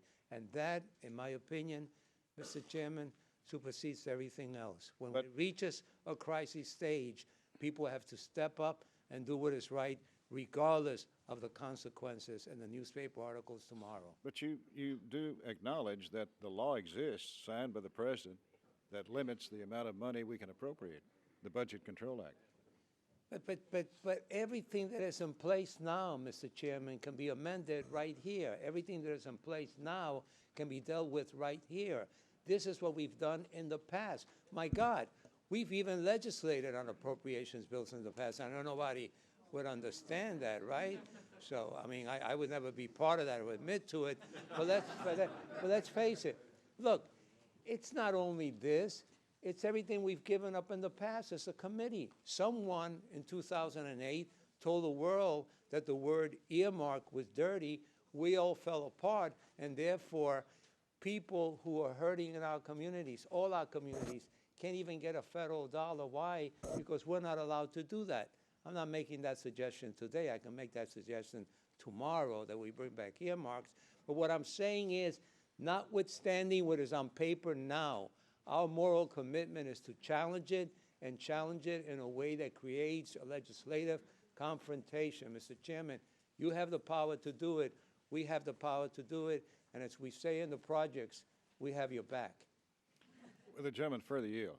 I certainly will. Does the gentleman further agree that the sequestration law is the law that binds us? It is a law that's in place, obviously, but I also read the Constitution as early as this morning. Why I was doing it, don't ask me. And it says that everything originates in terms of bills of this nature from the House, and that we are indeed the committee that is created beyond any other committee to put together what the cost will be and who will be allocated what dollars. That's just a fact of life. And so you could ask me a million more times, is it the law of the land? And I'll agree with you, it's the law of the land right now. But you know something? There's another law of the land that was approved by the Supreme Court, which a lot of people have still not given up on getting rid of. So if that's going on, why can't we challenge this one? And again, create the confrontation, legislative confrontation, that will allow us to begin to look at this all over again. Does the gentleman maintain that this committee has the power to raise taxes? This committee has the power, sir, to hold the purse strings, and it has the power to spend the dollars necessary to keep our country from going under. Let another committee confront us and saying, where do we get the money from? We'll tell them where we get the money from, but we can spend it now and spend it properly, being responsibly, as we have always been, without overdoing it. But the gentlelady's amendment would increase taxes in this committee. So the gentlewoman is being even more responsible than I have been in my statement. And we should be then even more supportive of her amendment. I thank the gentleman. And I thank my you. friend. And by the way, you know, I could have done that in Spanish, too. I thought you were.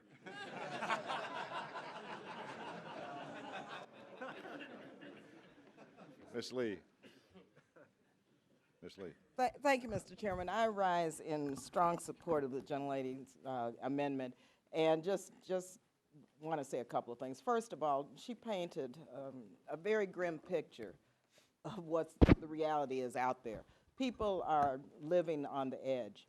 Yesterday, the Progressive Caucus held a forum, we held a hearing, and invited low-wage workers who work here in federal buildings with under the, they're federal contractors, employees.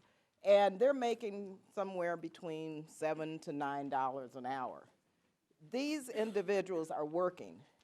However, these individuals are part of the working poor. And so sequester, they rely on SNAP. They rely on housing assistance. They rely on Head Start. They rely on all of the cuts that sequester imposes. And so we're adding insult to injury, even to not only the 50 million living in poverty, but those who are part of the working poor, which is probably a third of the 50 million.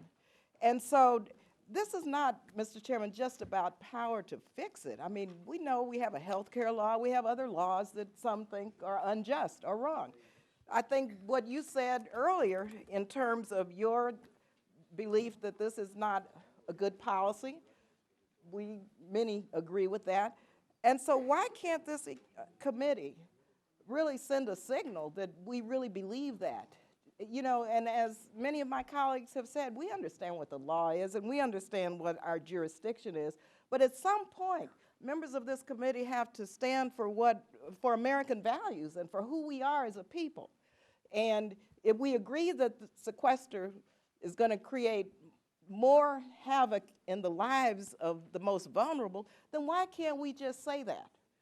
You know, and why can't we just move forward and use our power, which we have, to take a stand? At some point in some time, you know, members of Congress need to just say what is right and do what is right. And we know the law, we know the technical and the processes, and we know the jurisdictional issues, but when so many people are living in poverty and so many people living on the edge who are working, and then we're going to go and impose all of these cuts on top of that, it's like, Mr. Chairman, when are we going to say enough is enough? That's all we have to do today is say enough is enough and support the gentlelady's amendment. Gentlelady's recognized for 1 minute to close. I thank all the members who have spoken and those who are trying to reassume the full power of this committee, including appropriations for the legislative branch and the power that that has to make a difference in the deliberations of this committee. Homicides are up across this country, yet our support for law enforcement is down. Baby boomers are retiring in record numbers, yet the support for Social Security and its administration is down. Potholes are up all over the country, including on some federal highways, yet our support for transportation is down. You think about the construction industry. Sequester will cost at least 170,000 more jobs in the construction industry. In transportation, 200,000 jobs less because of sequestration. Yesterday, we came together as a committee to take care of our veterans.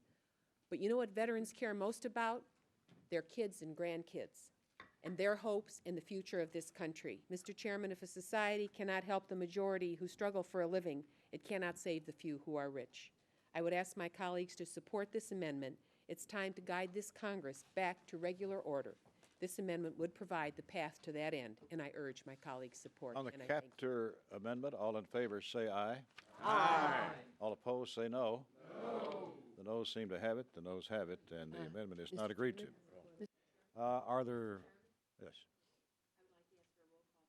Roll call is requested. A sufficient number agree, and the clerk will call the roll. Mr. Adderholt.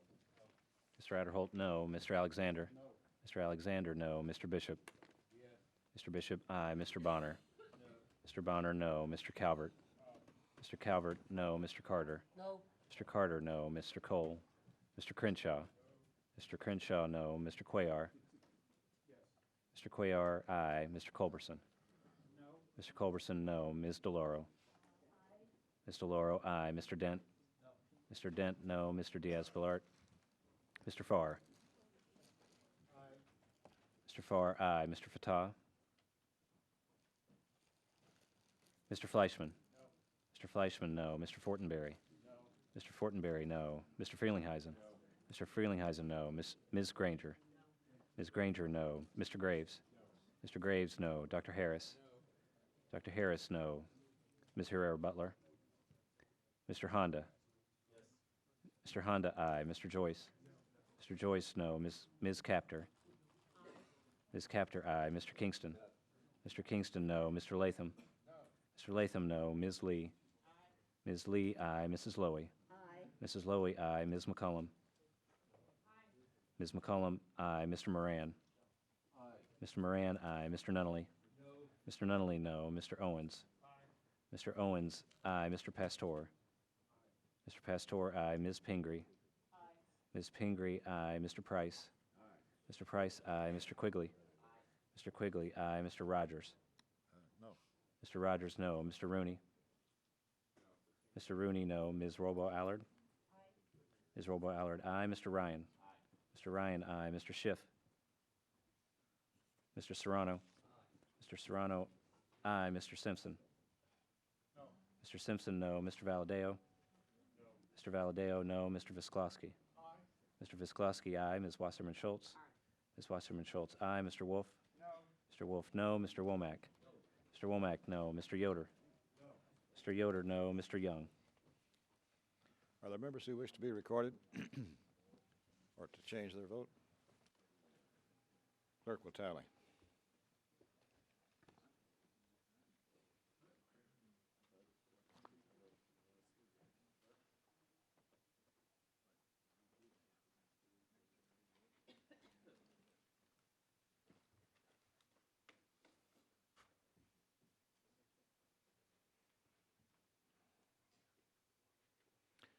On this vote, the yeas are 20, the nays are 25, and the amendment is not agreed to. Mr. Owens.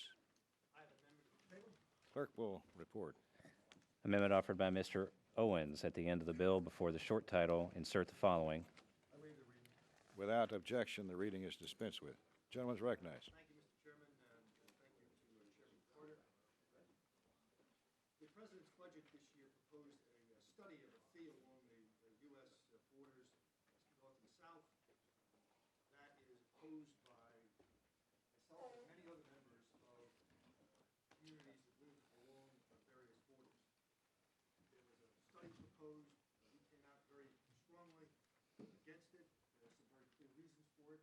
I live at the intersection of Vermont, Quebec, New York. We have 150 miles of border, 13 border crossings. For us, this would be an economic disaster. We have language in the report which clearly would limit the work that is to be done in this study. I would like to knock it out of the park, and that is what my amendment does. It simply eliminates the possibility. This is not something which we think fits well with the Beyond the Border Agreement, which is intended to move and increase the flow of people and goods back and forth across the border. And I would like you to envision this, if you will, arriving at the Canadian border, standing there having a conversation with a border agent and having him open his cash drawer. I think that is not a good focus for the folks who work there and are protecting us. With that, I'll go back. Chairman Carter. Mr. Chairman, I appreciate Mr. Owens' hard work and leadership in this issue. I come from the southern border, and I share his concerns. I have no objection to this amendment. I'm prepared to accept it. Mr. Price. Mr. Chairman, I commend the gentleman for offering the amendment and urge its support. On the Owens amendment, all in favor say aye. Aye. All opposed, no. The ayes have it. The amendment's agreed to. Congratulations to the freshman member.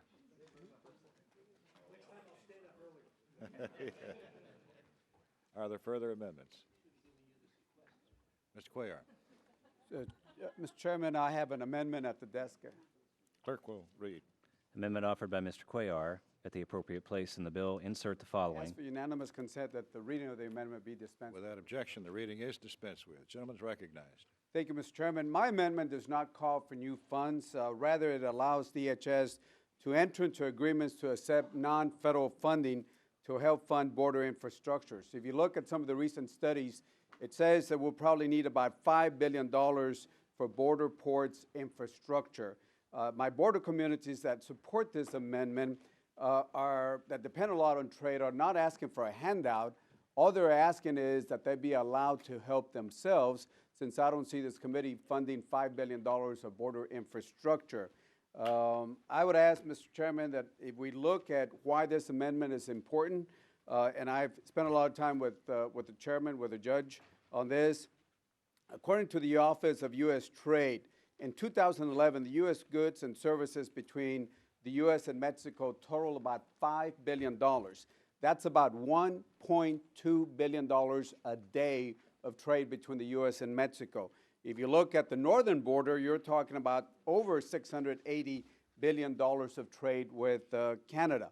My hometown, which is the largest inland port in the south, about 45% of all the U.S.-Mexico trade comes in through that land port. And Judge Carter has been there, and we're talking about the subcommittee going there to see the 12,000 commercial trucks that pass every day through Laredo, or put in a different perspective, Mr. Chairman, you're talking about every 30 seconds there's a commercial truck coming in through Landport. What's the problem when you have so much activity? It's very simple. Wait times, and wait times. In fact, if you're one of those truck drivers, you have to wait right now 63 minutes to just get to the bridge. And if you look at what it means in the next 4 or 5 years, you're talking about an hour and 40 minutes just to get to the bridge and get across the bridge itself. So as trade increases between the U.S. and Mexico, Mr. Chairman, all we're asking is to allow the border communities to say, if I want to put $50,000 to open up a lane, allow us, the city of Laredo, El Paso, whatever the city might be, is to put that infrastructure dollars in. I've been working with Judge Carter on this, Mr. Chairman. We're working on some language, getting a little bit more information. And my understanding is that working with him and with the ranking member, Mr. Price, and believe Senator Landrieu also, that supports this concept also, your counterpart, Judge Carter, I will be, in a few minutes, I'll be asking for unanimous consent to withdraw this amendment. But I would ask the committee to consider this amendment as we move it through the process itself. With Chairman Yield. Yes, sir. Would this apply to airports as well?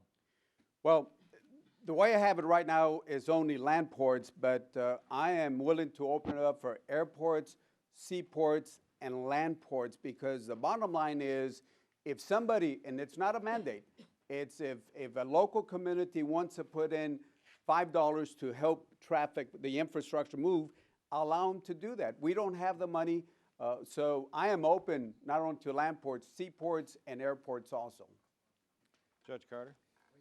Well, Mr. Chairman, I highly respect my friend from Laredo. We have visited on this issue multiple times. I actually met with members of his community when I was in San Antonio making a speech about 3 weeks ago, and I understand the issues of commerce on the southern border, of which we are very proud. This is a good idea. I like the concept of a federal partnership with private industry, but I would also like have us an opportunity to refine this and get this exactly the way we need it, so that it doesn't cause problems in other areas. And so I respectfully request my friend withdraw this amendment. I'm going to work with him on it. My staff's going to work with him, his staff. We're going to get the language the way we need to, because I think the concept's a good concept. Mr. Price? Mr. Chairman, I also want to commend our colleague for offering this amendment. I think he's onto something. There does need to be, in many cases, a partnership in areas of rapid growth where more facilities, more personnel are needed to work out some feasible way of cost sharing, so localities can share in this. The fiscal 2013 bill has authorized a number of pilots, similar in approach to the gentleman's amendment, to allow reimbursable agreements between CBP and the private sector or local governments to expand CBP services at ports of entry. And as I understand the gentleman's amendment, it's focusing more on facilities, but it's much the same principle. We want to be careful about how we proceed. We want to see how this works and figure out exactly how to approach this. So I commend the gentleman for withholding the amendment for now, withdrawing the amendment for now. But as I said, I think he's on to something, and we need to work on this and figure out how we can make these kinds of partnerships work, and especially in these areas of such pressure and growth. You know, get some relief, get some facilities and personnel online to provide the services we need. Mr. Chairman, before I withdraw this amendment, just to say the Border Trade Alliance, the Border County Coalition, the U.S.-Mexico Border Mayors Associations, they all support this. So this is no unfunded mandates. They actually want to turn around and they're prohibited from giving $1 to the federal government. So we're asking for this, and I'll yield my time to the gentleman from California. Well, thank you. I chair with Mr. Bonner the House Tourism Caucus, and we'd be very interested in seeing this could be applied to airports. We have a huge backlog of people coming in ourselves. Even with these expedited global entry, it's still a backlog, and it's embarrassing because the airlines are able to service you in and out, but the government employees that are there are short and time schedules, and if we can get some investments in airports to move our traffic faster, it would be as beneficial as the border. Time of the gentleman has expired or is about to expire. Yes, Mr. Chairman, I would ask for unanimous consent to withdraw my amendment. I will work with Mr. Carter and the conference committee so we can get the right language, and with Mr. Price, and I thank the gentleman in the committee. I withdraw my amendment. Amendment is withdrawn. Ms. DeLauro. Bear with me one second, Mr. Chair. Clerk will read. Amendment offered by Ms. DeLauro. Add at the end before the short title the following. None of the funds. Without objection, the reading is dispensed with. The gentlelady's recognized. 5 minutes. Thank you, Mr. Chairman. The amendment would not allow contractors and subcontractors who do business with the Department of Homeland Security from retaliating against employees who discuss their wages. The amendment provides an exception for those employees whose essential job function involves wage information, like human resource employees. Prohibiting or discouraging any discussion of wages in the workplace occurs at similar rates for men and women. However, it does undermine the attempts to reduce the gender wage gap, and pay transparency, in fact, does reduce that gender wage gap. Pay secrecy is one of the main reasons that even now, 50 years after the Equal Pay Act, women are still only paid 77 cents on the dollar for the same job that men do. And it's difficult to uncover pay discrimination, and it's especially difficult to uncover it when employees are prohibited from talking about what salaries they make. Right now, nearly half of all workers in the private sector are either expressly prohibited, contractually prohibited with a policy that's in place, or they are strongly discouraged by practice from discussing their pay with coworkers. There are further statistics that say that 61% of workers who are surveyed talk about either this strict prohibition or discouraging. And what does it mean? For simply anyone who violates the formal pay policy or the informal admonition, and for simply discussing pay, the workers face retaliation and punishment. They can be demoted, they can be passed over for raises, and promotions are fired. It's a persistent problem in the workplace, and it perpetuates discrimination in the workplace. 2 or 3 quick examples. One was Lily Ledbetter. She found out about decades of pay discrimination because she received an anonymous note. This was long after she began her work at Goodyear. Goodyear did and still has a pay secrecy policy that is in place. Terry Kelly, Nashville, working for Novartis. Novartis had a pay secrecy policy. She uncovered unequal pay because she worked in the same job as her husband, same experience, education, performance, and she saw his paycheck, and he made more money. She testified before a congressional hearing that she would have been fired if she did not find out about this, the inequality from her husband. IBM, I worked for many years, and when I was hired, I was told that disclosure salary information was grounds for dismissal. Another woman who worked for IBM. 6 states already banned this retaliation: California, Illinois, Michigan, Maine, Colorado, Vermont. It ought to be our federal policy. It should apply to all private employers who do business with the federal government. And the Department of Labor estimates that about 22% of the American workforce is employed by federal contractors. Putting the provision in the Homeland Security Appropriations Bill is appropriate, and I'll tell you why. The Homeland Security Department does about $6 billion a year or more in contracts with the private sector. In addition, the bill before us today includes provisions that in prior times have been established policies regarding contractor performance. We have a policy that bans DHS from doing business with private contractors with unpaid tax liabilities or felony convictions. So those provisions are in the bill already. This proposal would add one more policy provision so that private contractors doing business with DHS cannot discipline or fire their employees who talk about their pay. Two quick examples of what's happening right now. A company, and I won't name the company, had a pay secrecy policy last year. This company today is doing business with Department of Homeland Security.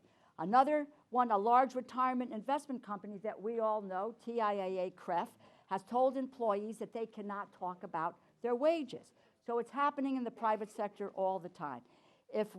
This is an anti-retaliation provision that is also in the Paycheck Fairness Act, which has passed the House of Representatives twice. I'd like to say a thank you to Representative Dent and Diaz-Balart, who voted for it.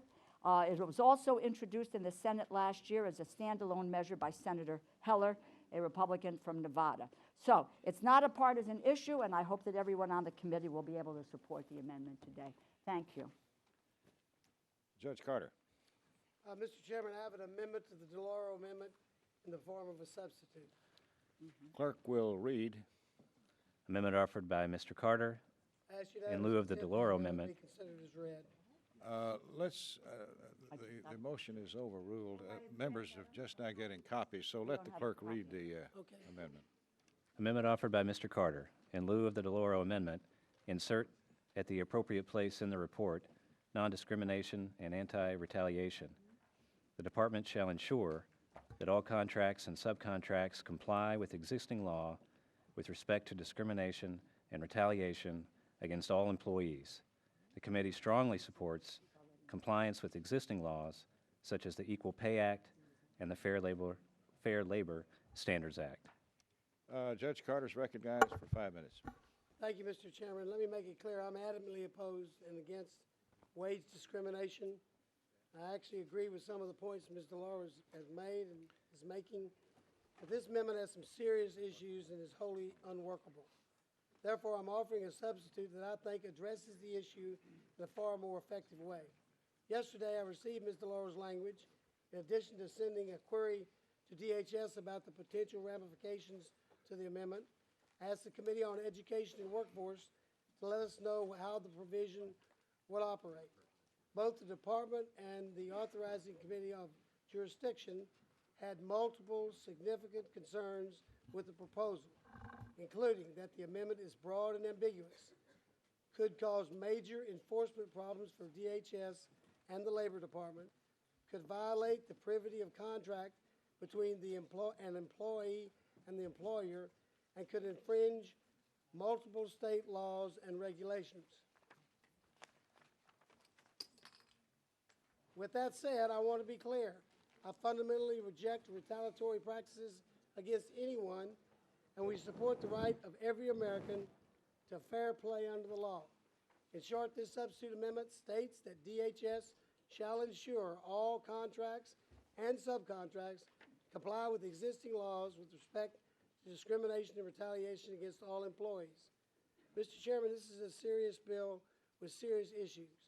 I do not think we want to work with controversial and problematic amendments. Instead, we need effective language that gets the job done and ensures DHS complies with the law. I urge my colleagues to support the Carter substitute. Mr. Price.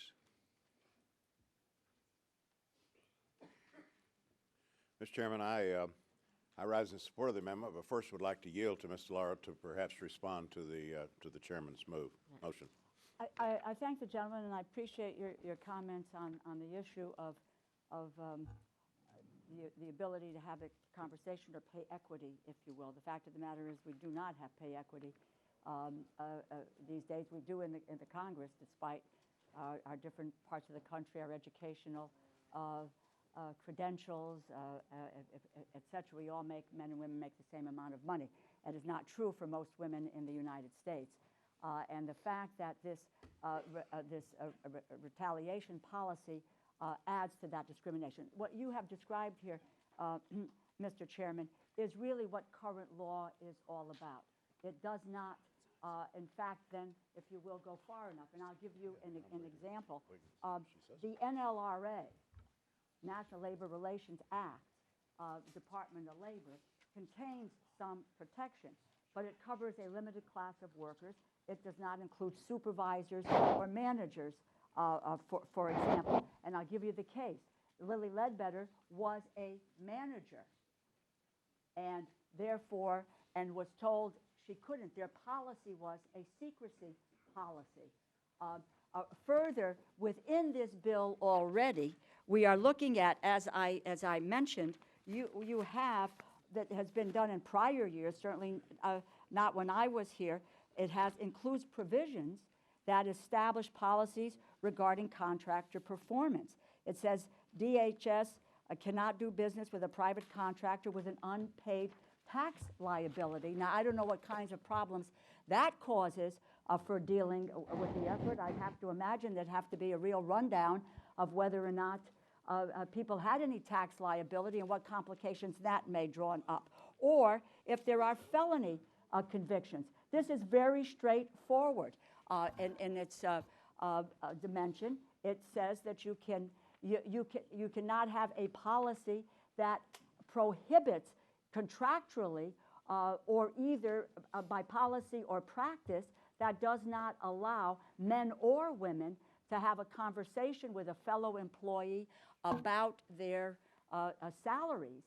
But if you violate this or you don't follow the admonition, then you can be demoted, you can be fired, and that has been a practice. What you have suggested here is what we are trying to address, because quite frankly, even with this existing, there are all kinds of, either by contract or by practice, violations of these efforts. So unless we stipulate at the federal level, 6 states have already done this, that if we do this with regard to federal contractors, we have jurisdiction over federal contractors. In this bill, it's $6 billion. One of them right now, and has had this kind of a policy of pay secrecy. And all they have to do is to check a box saying they're not going to do it, and we can in fact not prohibit them from a retaliation policy for men and women. Thank you. And is the gentlelady urging defeat no of the vote substitute on, amendment? Defeat on the substitute. I must say, we had no notice of the secondary amendment. It would have been helpful to have advance notice of that. I want to endorse Ms. DeLauro's amendment and urge colleagues to support her in this and to reject the substitute. Mr. Womack. Mr. Chairman, I have a perfecting amendment to the Carter substitute amendment. Clerk will report.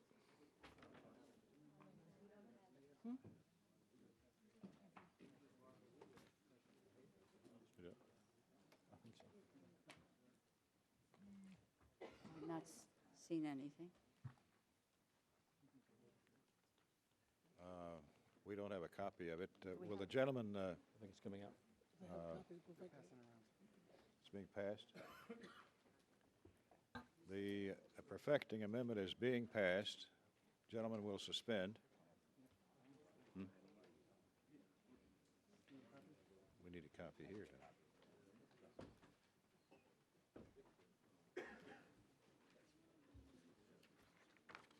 Got it. What do we do by way of that? Clerk will read. Perfecting amendment to the Carter Amendment offered by Mr. Womack. Insert at the end of the Carter Amendment the following: discrimination and retaliation of any employee under any contract or subcontract must always be taken seriously and be given all due process under the law. Gentleman is recognized.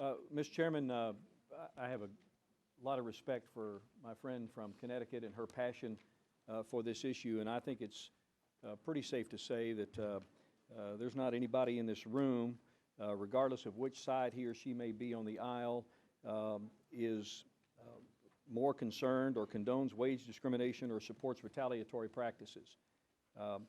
But this amendment poses her amendment poses serious problems to our system of contracting. And as has been stated already by Mr. Carter, the Department of Homeland Security has expressed their concerns with the amendment. As it's written, it's unclear, and it is very vague, and I think leaves potential problems for DHS and the Department of Labor. Furthermore, Mr. Chairman, it flies in the face of contract law and weakens privacy for American workers. What does it say about our country when we say a contract is unenforceable? We have to honor the integrity of our contracts, and our constituents need to be assured that their information will be secure. The amendment would nullify non-disclosure agreements, it could change union agreements, it could contravene state laws and regulations, and could protect unauthorized release of information by people who obtain wage information without the permission of the employee who has the information. The Carter Substitute Amendment and my Perfecting Amendment address this issue in a far more appropriate manner, protecting our history of federal contracting and American workers alike. Our language ensures DHS will follow the law in prohibiting discriminatory and retaliatory employment practices. In closing, Mr. Chairman, I urge my colleagues on the committee to vote for the Carter Substitute Amendment, and I yield back my time. Someone yields back. Judge Carter. Mr. Chairman, I'll accept the perfecting amendment. Well, before that, Mr. Chairman, I have a question of the sponsor of the perfecting amendment. Well, let me recognize the appropriate authorities first. Ms. Lowy.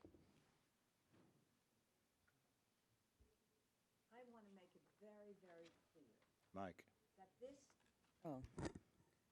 it seems to me, even during this session and previous session, that there are those who have no problem restating current law when it comes to abortion. Is that correct, my colleagues?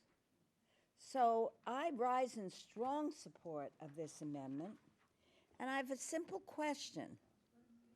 If a person believes that they're making less than another with the same job and credentials, why shouldn't they be able to find out if the employer is engaged in discriminatory pay practices? Women, as my distinguished colleague mentioned, women still get only 77 cents to the dollar that men make for the same jobs. Federal contractors who serve the public should not be able to restrict the free speech of employees or punish them based on inquiries into potentially discriminating payment policies. So I strongly support this amendment, and I thank the gentlelady. Mr. Price.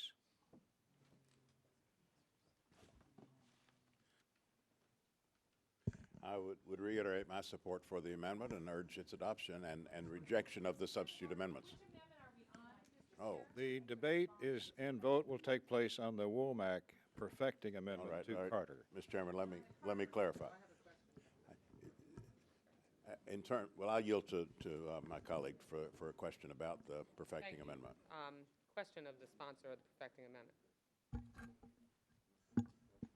So, is it your contention, and do you have a problem with one employee speaking to another employee about their own wages and inquiring about the wages of that individual, for example, when they have the same job title, the same job description, in order, for whatever reason, but particularly to determine whether or not one employee is being treated unequally in violation of the Equal Pay Act?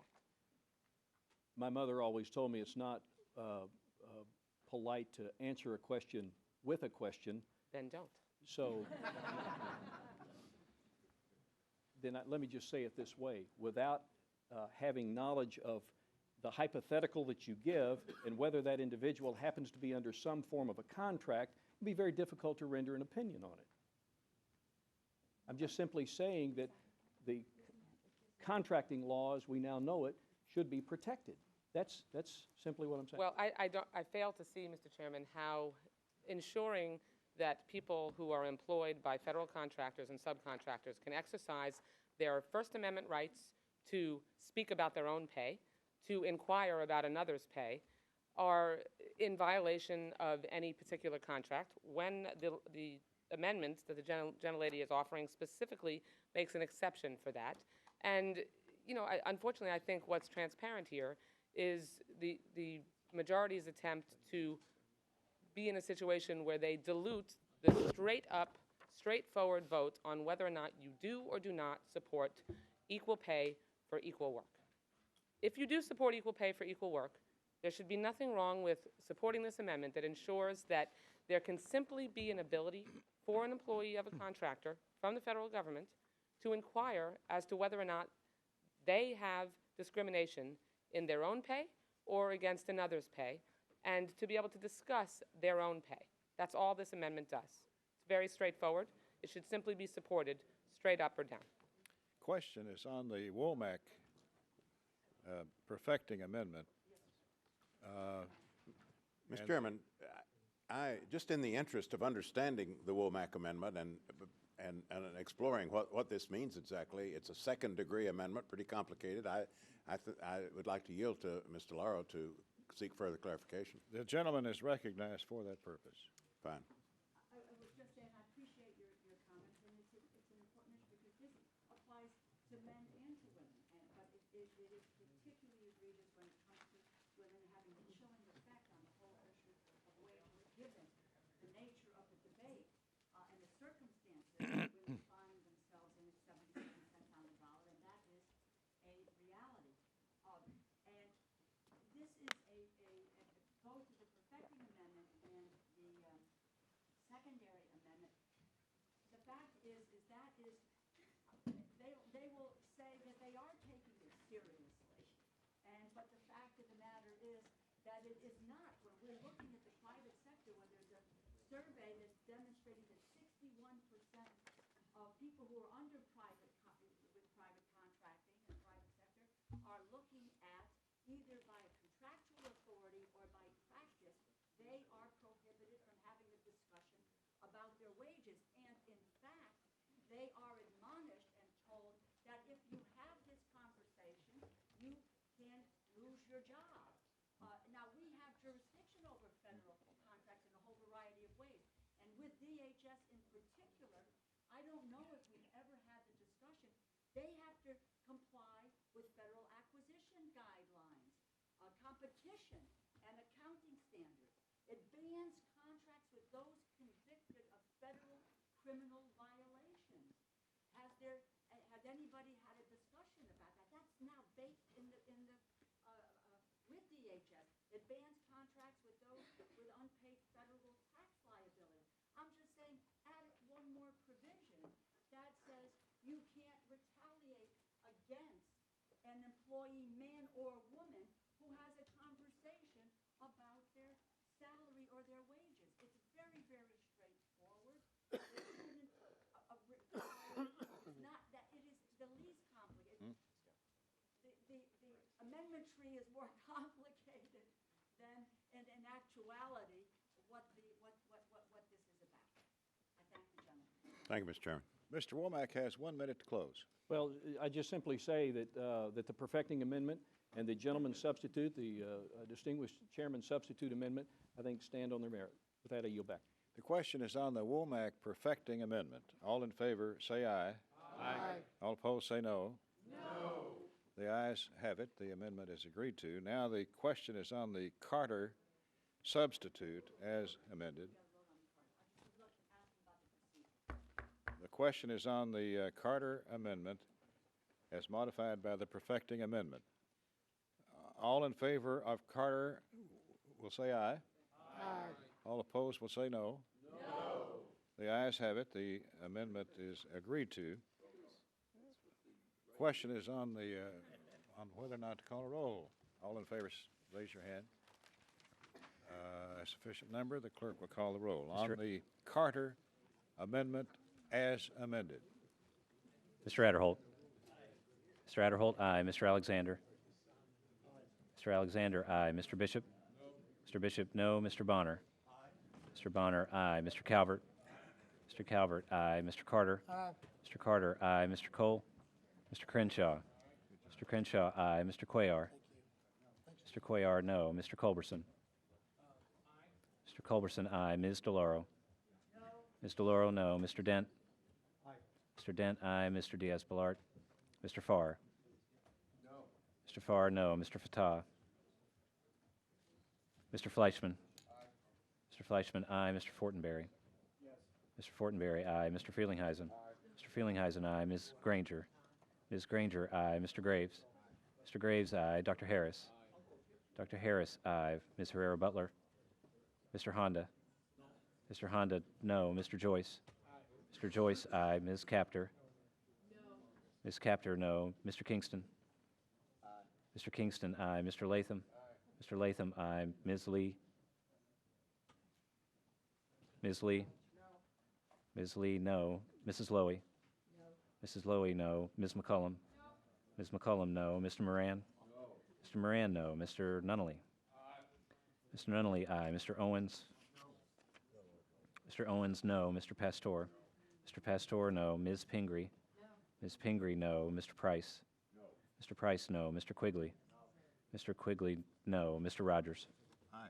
Mr. Rogers, aye. Mr. Rooney? Mr. Rooney, aye. Ms. Robo-Allard? Ms. Robo-Allard, no. Mr. Ryan? Mr. Ryan, no. Mr. Schiff? Mr. Serrano? Mr. Serrano, no. Mr. Simpson? Mr. Simpson, aye. Mr. Valadeo? Mr. Valadeo, aye. Mr. Visklosky? Mr. Visklosky, no. Ms. Wasserman Schultz?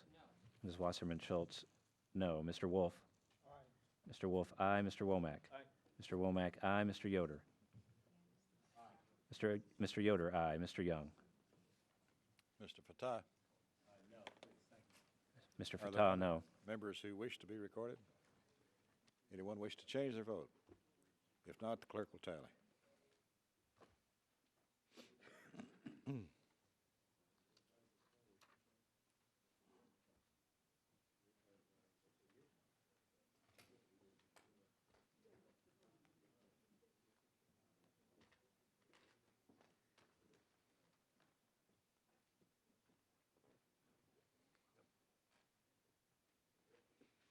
On this vote, the yeas are 25, the nays are 21. The amendment is agreed to. The question now occurs on the DeLauro amendment as amended by Carter. The vote is on DeLauro as amended by Carter. What? Does the gentlelady wish a minute to close? I would, Mr. Chairman. I think that there can be a lot of lip service to the view that women ought to be paid the same amount of money for the same job that men hold. And that with all kinds of information about the studies that talk about the retaliation and there's a fact of life. This is not conjecture. I've given you 3 examples, but there are hundreds and hundreds of examples of this. And we are just simply trying to do here is to provide an opportunity for men and women in the same job to get the same pay.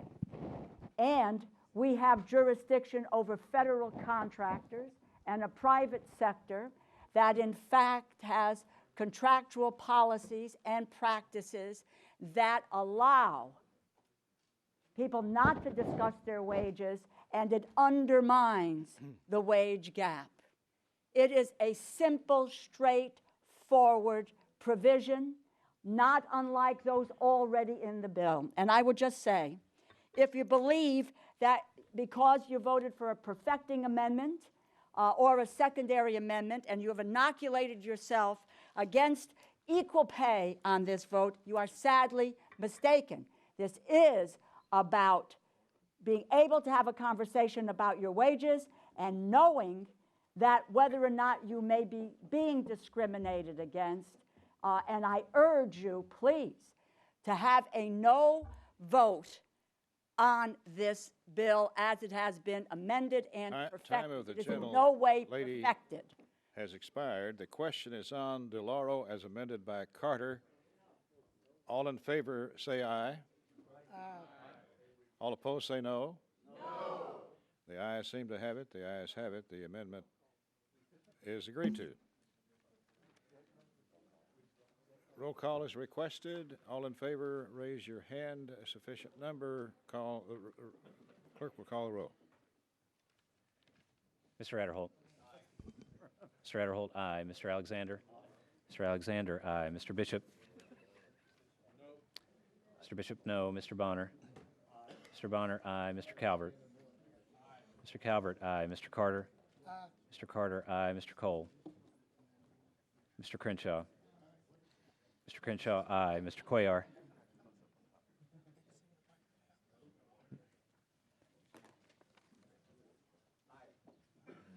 Mr. Cuellar, aye. Mr. Culberson. Mr. Culberson, aye. Ms. DeLauro. No.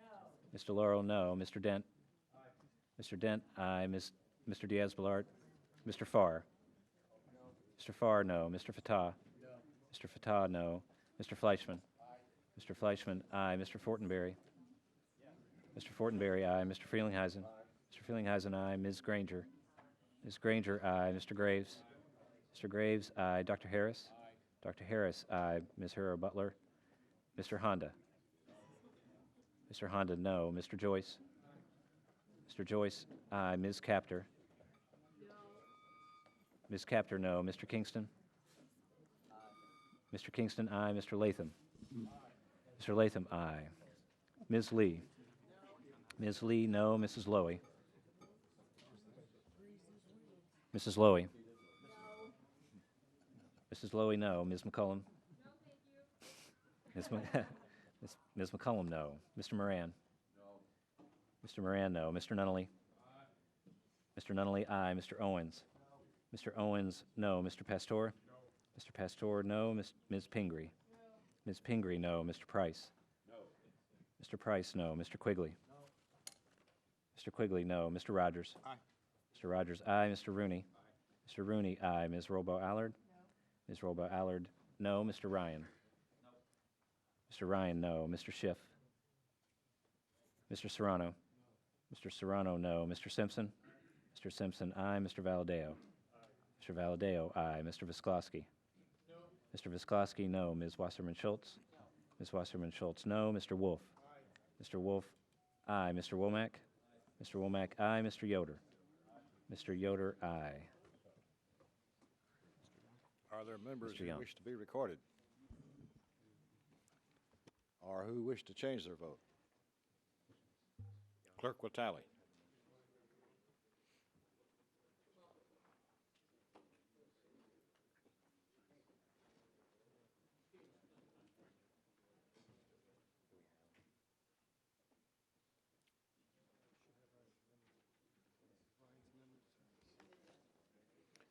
While the clerk is tallying the vote, these two bills that we have marked up today and yesterday will be on the floor in June, early June. I hope it's early. In the meantime, the subcommittees will continue to mark up bills. On this vote, the yeas are 26, the nays are 20, and the amendment as amended is agreed to. Chairman, I have an amendment at the desk. Gentleman's recognized. The clerk will report. Amendment offered by Mr. Ryan. At the end of the bill, before the spending reduction account, insert the following. None of the funds made available by this act may be used to approve a classification petition filed for or by a citizen or national of Brazil in order to render such individual eligible to receive an immigrant visa. Gentleman's recognized. Thank you, Mr. Chairman. I know the hour is late, and I've already been warned by some members of my table here that I haven't read the book, How to Win Friends and Influence People. I better hurry up and get this done. But this is a very important issue that I do not bring to this committee lightly. It's an issue I've been working on for a long time. And I know it may cause a little bit of heartburn for some people for me to have this, and I appreciate that. But I want to share with you first that, as it was read, this is only applying to immigrant visas. This does not apply to student visas, does not apply to tourist visas. I want to just share with you a story of a gentleman whose name is Major General Carl Herrig. Carl served 200 combat missions for our country in Iraq, in Afghanistan, many humanitarian missions he flew on. And in 2007, his wife, Claudia, went and bought a .357 handgun and went to the salesperson, purchased the gun, and then asked, what kind of ammo can I get that would kill in the fewest shots? So she bought some hollow point bullets, went and got trained to shoot the gun. 2 days later, she killed Major Carl Herrig. He flew not only for the military, but he flew for an airline, then used his position as a private airline pilot to fly to Brazil, where she was from, and got to Brazil, and Brazil has an agreement with the United States that they don't extradite Brazilian citizens. Now, if that was the end of the story, we wouldn't still be here. The issue is that Claudia Herrig, in 1999, renounced her Brazilian citizenship. And I have the paper right here, the oath of allegiance, that she signed. And I believe that we have an obligation, because of what Carl Herrig did for our country, 200 combat missions in Iraq, in Afghanistan, sacrifices to the family. He leaves his parents, siblings, children from a previous marriage. And this woman is walking around in Brazil right now, renounced her Brazilian citizenship. There is no reason why this woman shouldn't be back in the United States and facing justice. And I believe that we have an obligation to do it because of what Carl Herrig and his service has done for our country. So I plead to you on that account that this is the right thing for us to do. And I will tell you, I've been working on this, as we all do, with casework in our district. Letters going back to Condoleezza Rice, Alberto Gonzales, then Secretary Clinton, President Obama, President Bush, Kerry now, everybody. We cannot get the attention of the Brazilians to send this woman back, and that's why I'm sympathetic. I did not want to offer this amendment. I did not want to have to come to the committee. But I made a promise to the parents and the siblings of Carl Herrig that I would do every single thing in my power to be able to get this woman and bring her to justice. And I come here today because I need your help. Now, if we can get the attention of the Brazilians, I believe that they will sit down and they will work with us to bring this woman back. We have the documentation here. But this leads to a larger problem that we have with the extradition treaty that we have with the Brazilians. This woman killed a major in our military and is now walking around probably sipping rum runners in Rio de Janeiro while the family here is waiting for justice. So just imagine if the bombers in Boston weren't from where they were from, if they were from Brazil, and if they were Brazilian citizens. They could have had a terrorist act in Boston, committed the crime, murdered American citizens, got on an airplane instead of went to the 7-Eleven, and ended up in Brazil, and we would not be able to get them back. So I am asking every member of this committee to open your heart, open your mind. This bill has a long way to go, but if we can get the attention of the Brazilians and say we are not going to fund these petitions, visa petitions, we will get their attention. And this committee has the power to do it. There aren't many things we can do in this committee where you can have an immediate impact and increase the leverage that the administration would have in trying to help us do this. So I reluctantly come here. Judge, I respect you a great deal, and I did not want to do this, but I made a commitment to this family that I would do everything that I could, Mr. Chairman, everything that I could to help this family and bring justice for Carl Herrig. And to think of this woman running around Brazil right now is a free woman and what this family has been through and what Carl has done for our country, I plead to the committee to support this amendment. Let's shake this up a little bit. Let's get the attention of the Brazilians and get this problem fixed. With that, I yield back. Judge Carter. Mr. Chairman, I rise in opposition to the gentleman's amendment, and let me say I'm very sympathetic to the story of the major and sympathetic to the passion of Mr. Ryan as he raises this issue. This is not a proper venue to debate foreign policy issues. Furthermore, as I said in subcommittee markup, immigration amendments belong on immigration bills. What Mr. Ryan is really describing here is a visa policy issue with broad implications, and you made a very passionate plea, and I'm sympathetic to it, but I cannot support this amendment that makes such a sweeping policy statement and basically alienates lawful immigrants from Brazil. We made a deal. That's the deal we've got. Therefore, I oppose Mr. Ryan's amendment, and I ask my colleagues to join in voting against it. No matter how sympathetic the cause, it's not the proper place for us to be doing this. Mr. Price.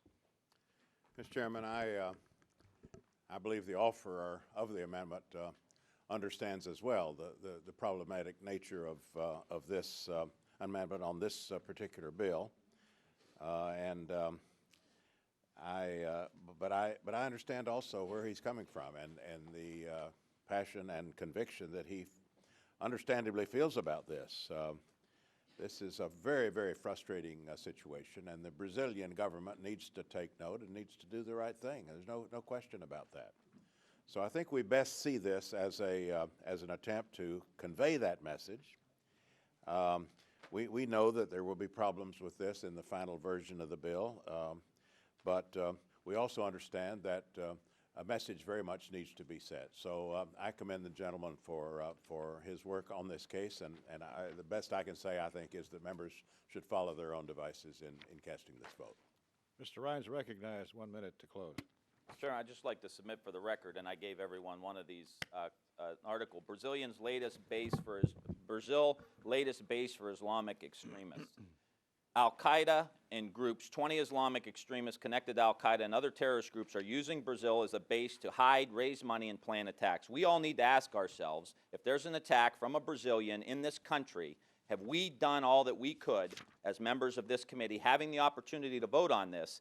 When there's a terrorist act here and they go to Brazil, they're planning it, they know it. So I think we need to ask ourselves those questions. What would you do if this was your brother? And how will you feel if something happens in the United States and the terrorists go back to Brazil? I just want to end with a quote, Mr. Chairman, from Carl Herrig's dad, Ed.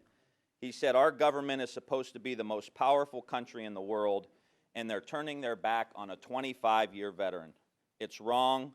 When you say the Pledge of Allegiance, the last sentence is, and justice for all. They are turning their back on my son's justice." The question is on the Ryan amendment. All in favor say aye. Aye. All opposed say no. No. The ayes have it. You won. You will. Read that book, too. Mr. Chairman, I'd like to apply for post-traumatic stress benefits from being in this committee. I'm sorry.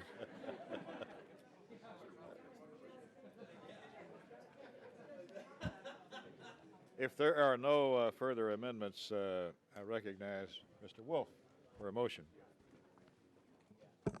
Mr. Chairman, I move to favorably report the Homeland Security Appropriation Bill for fiscal year 2014 to the House. The question is on the motion to refer. All in favor say aye. Aye. All opposed no. And the motion is agreed to. I ask unanimous consent that the staff be given the authority to make technical and conforming changes to the items approved today. Without objection, so ordered. If there's no further business, the committee stands adjourned. Thanks, Mr. Chairman. Good job, Judge. Yeah, thanks. Great. Hard work. Look forward to getting on the floor. Yeah. It'll be fun. Right.